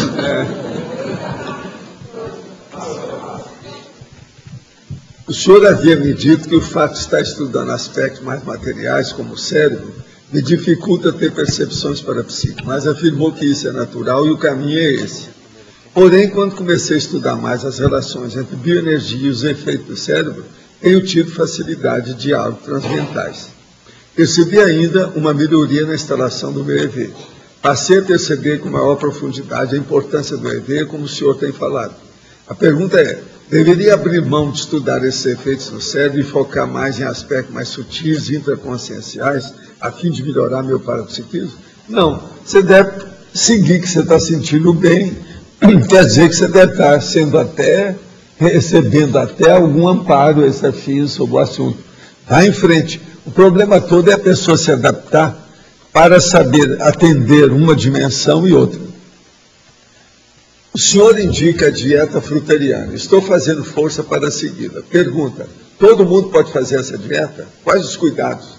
Peço ajuda e auxílio ao senhor, pois o Dr. Richard Johnson, da Universidade de Colorado, nos Estados Unidos, autor do livro Sugar Fix, o açúcar derivado das frutas, que contém a frutose, causa obesidade, hipertensão, diabetes e outros problemas. Ele afirma que suco de fruta é tão prejudicial à saúde quanto as bebidas, à base de cola, os tão temidos refrigerantes. O Dr. Johnson recomenda a redução do consumo de frutose, especialmente se já tiver esses problemas ou tiver acima do peso. Por isso, substituir açúcar por frutose não é uma boa troca. Frutose aumenta os níveis de ácido úrico no sangue. Escuta, ninguém está contra isso não. O que eu vejo é o seguinte, esse cara vem só para combater o processo da frutose, é especializado nisso, mas ele não está falando do resto. Tem que arranjar a saída para tudo isso. Agora, a melhor saída é o seguinte, coma fruta, que você vai ficar mais defendido contra colesterol, açúcar, diabetes, gordura de tudo quanto é jeito e outras coisas mais. O que eu digo é o seguinte, deixe de comer tocinho e coma fruta. Agora, a fruta, você tem que estudar. Para isso, o que você precisa? Precisa de duas pessoas. Um é um médico que entenda do riscado e uma nutricionista que te dê orientação. E arranjar uma balança para pedir, para colocar você no banheiro de quando em quando e ver seu peso, como é que está. Isso tudo tem que ser feito com a dieta fruteriana. Eu quero dizer para vocês, por exemplo, lá fora tem aí algumas dezenas de amoreiras que estão assim, ó, de fruto. Isso ajuda demais o gasto intestinal das pessoas. A maioria que come. E outra coisa, elas estão doces, grandes, estão caindo, já tem toneladas de já tirar de lixo que já caíram das árvores. O negócio é enorme. Esses dias todos, hoje mesmo eu comi. Entende? Agora, vamos ver as outras frutas. As pessoas, quando eu falo dieta frutariana, eu não falo para a pessoa só comer fruta e todas as frutas, não. Tem gente que não pode comer certas frutas. Eu, por exemplo, eu não como mamão, eu não como abacate. Agora, eu gosto muito de manga e dou bem com isso. Você está entendendo? Vamos entender bem essas coisas. A temoia vale a pena. A maioria nem entende o que é a temoia, a verdade é essa. A Yacon é ótima para diabético. Tudo está aí. O problema é estudar. Outra coisa, pega o nosso verbete, que tem uma listagem de frutas. A pessoa vê, pois é, olha lá o verbete sobre a frutariana, que tem tudo lá. Isso aí é que é o melhor, é Consim Frutariana. Aqui no ar, essa semana saiu na Veja uma matéria sobre a questão da crueldade no abate dos animais. É extremamente impactante, assim, e dá vontade de nunca mais comer carne, de novo, qualquer derivado. E ao mesmo tempo a gente fica pensando na questão da saúde, da memória, tudo. Como que você vê essa transição? Atualmente eu evito mais comer carne vermelha de tudo quanto é tipo. Eu como quase sempre peixe, mas nem todo dia eu como peixe. Depende do que é que eu faço. Eu jogo com opção de coisa. Atualmente eu estou comendo muita derivada de milho. Agora, cada um tem que estudar isso junto com a dietista, uma nutricionista, para ver, de acordo com o seu peso e tudo mais. Outra coisa, eu estou em dia com o meu peso. Eu estou entre 77 e 78, a maioria do tempo. Você está entendendo? Agora, por exemplo, eu tomo remédio demais. Eu tenho 3 refeições, em cada refeição eu tomo 3 remédios. Então eu tenho que olhar isso tudo, não dá para ficar sem tomar o remédio. Algum desses remédios, quer dizer, de 6 diferentes que eu tomo, 5 deles dão diarreia. De vez em quando eu posso ter uma diarreia, isso faz parte do serviço, mas não é sempre. Se começasse a ter sempre, eu tomo uma atitude. Então, isso tudo a pessoa tem que ver, no caso dela, como é que é. Cada pessoa é um doente. Para mim, é o seguinte, não existe milhares ou milhões de doentes, existe só um. Cada um tem uma doença própria. De acordo com a idade, o ambiente, o que a pessoa faz, a constituição física do soma da pessoa, ela tem a doença. Então é preciso examinar aquela pessoa naquele momento evolutivo. Mas você acha que fazer essa transição entre parar com a carne vermelha, depois a carne de frango, ficar com o peixe... Não, o ideal é o seguinte, a pessoa pode deixar de cara, ela pode deixar de comer a carne vermelha e começa a comer peixe.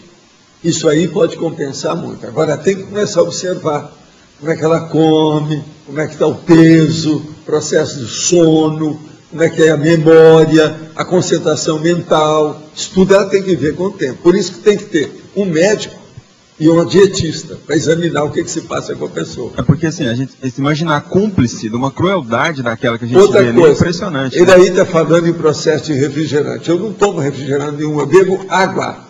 Água. A melhor bebida que tem, eu quero lembrar para vocês, o povo esquece disso. A água é uma grande coisa. Água potável. Viu? O seu corpo tem no mínimo 60%, 65% só água. Pode ser tomando água, sempre ajuda. Agora, não pode tomar 5 litros de água do jeito que o povo... Tinha um cara em Brasília, viu? O Mário, você lembra do nosso amigo de Brasília que andava com um carrinho cheio de água, que ele tomava litros de água por dia. Não é assim?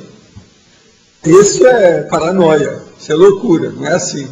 Eu tenho água por todo lado, eu vivo com água na mão, mas essa é a minha bebida predileta, eu não tenho outra. Eu tomo às vezes um chá, se está muito frio, que eu já falei aqui, chá de boldo, uma coisa. Mas agora o que eu vejo é isso.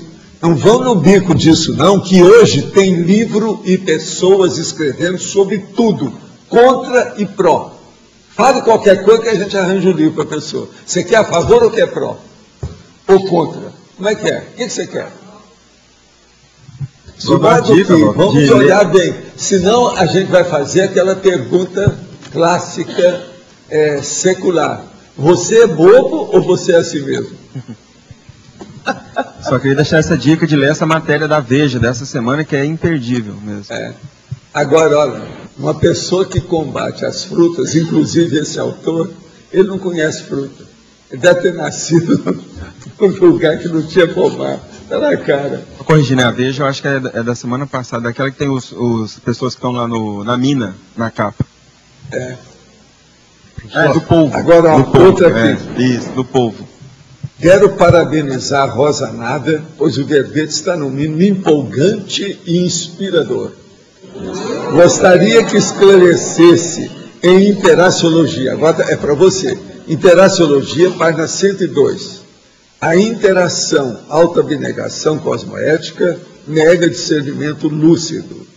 É o discernimento lúcido que leva às atitudes abnegadas e cosmoéticas ou vice-versa.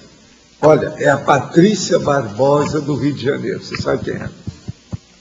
É ela que falou. Estou falando que o elogio tremeu aqui, sabe, o papel. Não tenho que te falar quem é. Obrigada, Patrícia. Olha, a interação, quando há interação, é porque é mão dupla, né? A autoabnegação cosmoética.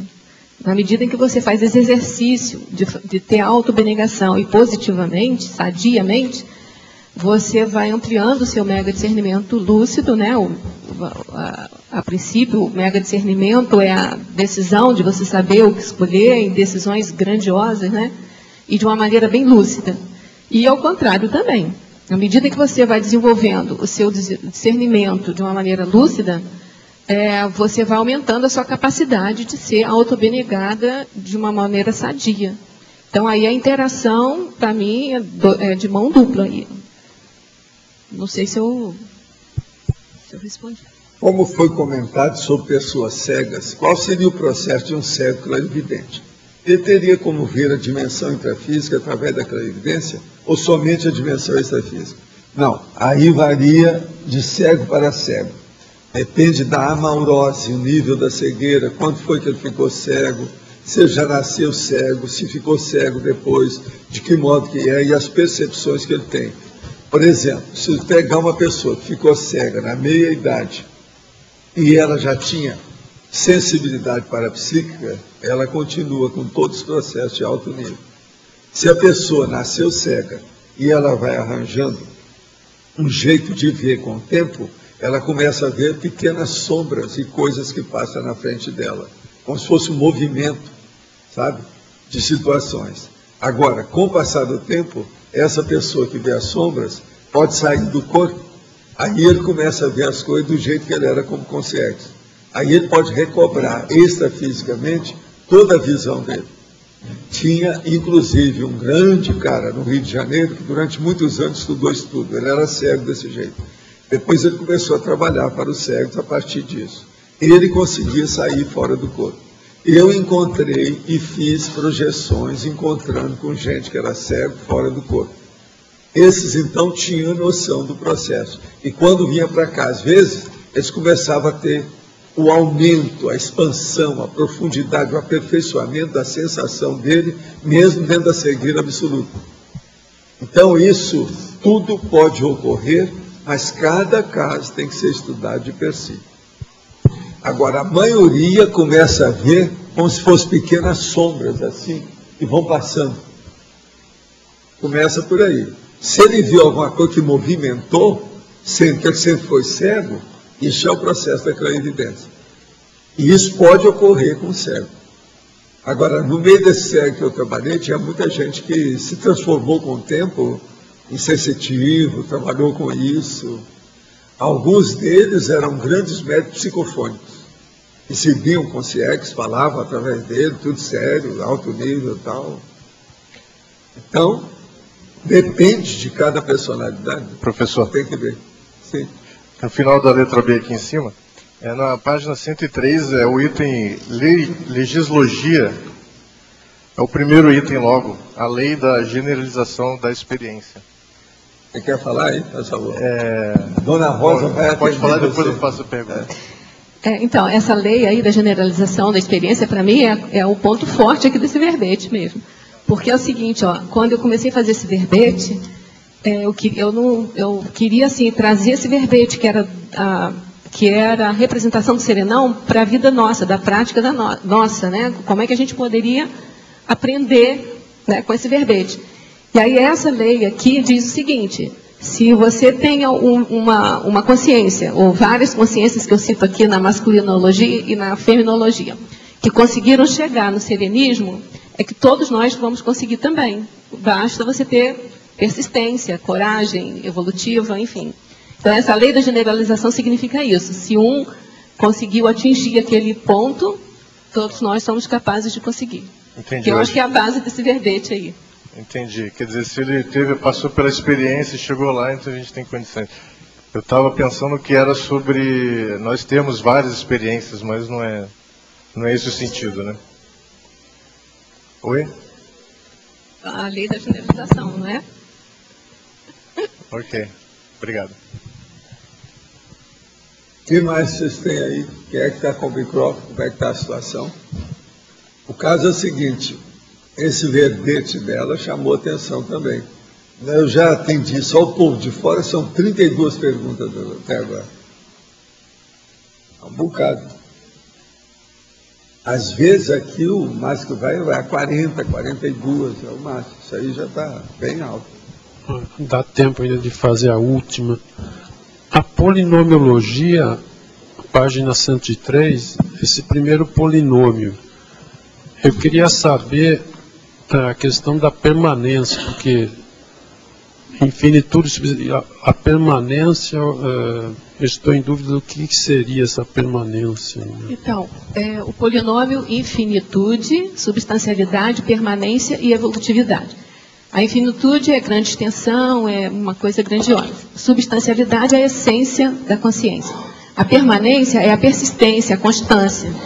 E a evolutividade é o progresso gradativo. Então, se você pegar todos esses 4 itens, são esses 4 itens que vão substanciar aí a consciência miriaédrica. A condição de você evoluir cada vez mais de uma maneira... esse desenvolvimento, né, de atributos conscienciais de uma maneira evolutiva. É correto. Quando você falou permanência... É permanência no sentido de constância, de perseverança. A persistência aí deu para entender mesmo. Porque cada atributo desse, assim, ó, você tem vários sentidos nessa perseverança. Tem no sentido de você adquiriu e você não esquece aquilo, né? Tá? Porque assim, no nível que a gente está, segundo o professor Valdo, não sou eu que estou falando, a gente já soube fazer coisas mais do que sabe fazer agora. Só que no nível da consciência miriaédrica já tem essa perseverança maior, já tem essa permanência maior. Então é como se ela trouxesse para a atualidade dela tudo que ela já tem. Nesse sentido, é um dos sentidos da constância. Você viu que ela passa a bola de vez em quando para mim, né? Do jeito que você faz, né? São os levantadores de bola. E eu dou a cortada depois. Faz parte da vida. Não foi no meu caso, mas quando a pergunta é mateológica, geralmente ela passa. É mateológica. Então, os nossos comerciais, por favor. Obrigada. As pontuações da tertúlia de hoje foram 135 assinaturas no livro de presença, 14 perguntas presenciais, 32 perguntas respondidas online, 50 votos presenciais, 7 votos online. Só vamos pedir uns segundos de silêncio até os recados finalizarem. Obrigada.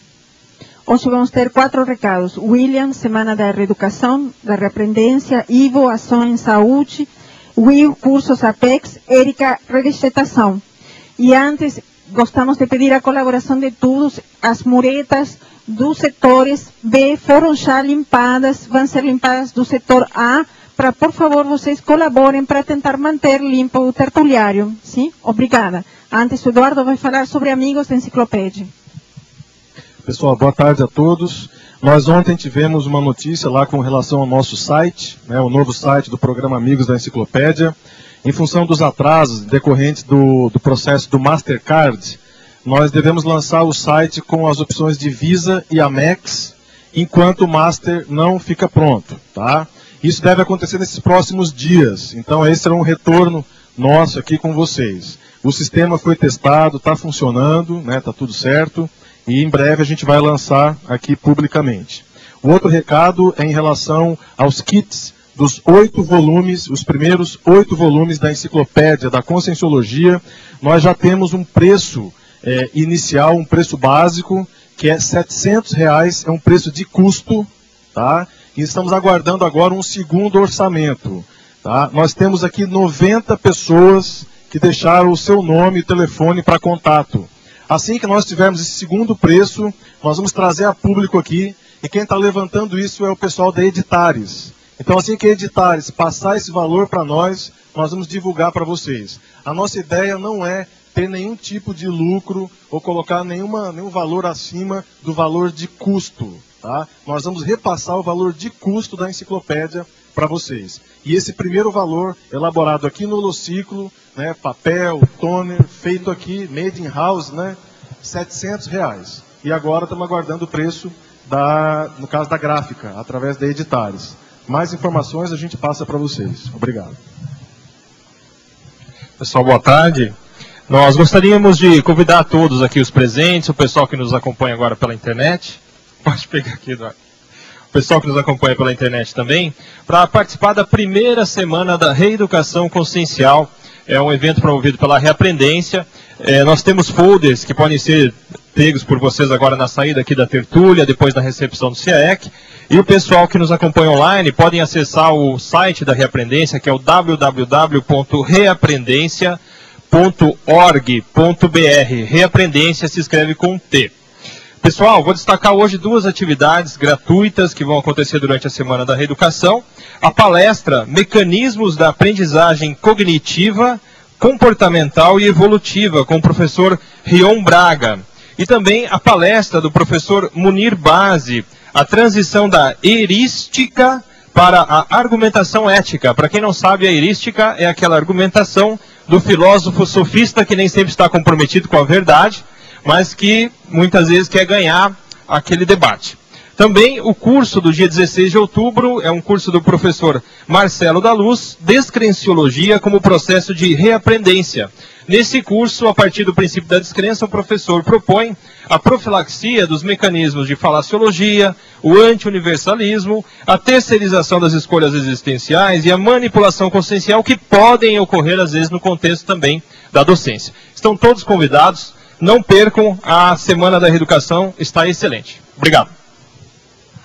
Pessoal, meu boa tarde a todos. Só avisando que o Dia de Ação em Saúde Consciencial continua agora no campus OIC. Só queria lembrar 3 coisas. Primeiro, quem quiser fazer lá os serviços médicos, nós recomendamos que apareçam lá agora, o mais cedo possível, para pegar as senhas. A segunda coisa, às 15 horas nós vamos parar temporariamente todas as atividades, porque a equipe do SAMU vai fazer uma demonstração prática de primeiros socorros. E, às 17 horas, vai ter a comemoração do aniversário da OIC. Tá? 17 horas vai ter, inclusive, um bolo lá, comemoração do aniversário da OIC. Obrigado.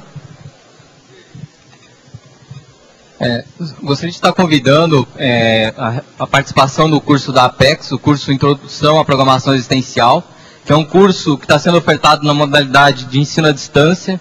Então, qualquer pessoa de qualquer lugar do Brasil, ou até mesmo de outros países, podem estar participando deste curso. É só acessar o site da Apex, www.apexinternacional.org, onde tem maiores informações. O importante é que o curso ele começa no dia 13, segunda-feira. Tá? Então, as inscrições vão até esta sexta-feira. Ou seja, até essa sexta-feira nós estamos aceitando as inscrições. Nós já estamos com muitos alunos inscritos. Quem tiver interesse de estar participando, é só acessar o site da Apex, onde vocês vão ter maiores informações. Vão ser 4 módulos, 4 segunda-feiras, onde nós temos uma conferência online, só que a pessoa pode estar baixando, fazendo download depois das apresentações e dos materiais do curso também. Ok? Estão todos convidados.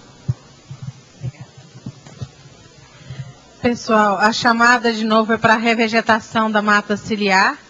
Então, me perguntaram se a gente vai receber 6 mil árvores, como é que a gente vai gastar aí 8 mil reais? É porque a gente tem que pagar hora-máquina, calcário, mão de obra. E então, a agência para doação é no Banco do Brasil, quem for teletertuliano quiser colaborar. E a agência é 3270, dígito 0. A conta corrente é 11.000, dígito 0. E a gente solicita que a pessoa escreva para o financeiro do CIAEC, alertando que fez um depósito para fins de revegetação, porque essa é uma conta geral. Então, a pessoa escreve para financeiro@org.br para dizer quanto que ela depositou, essa coisa toda, para a gente poder estar contratando o serviço do plantio.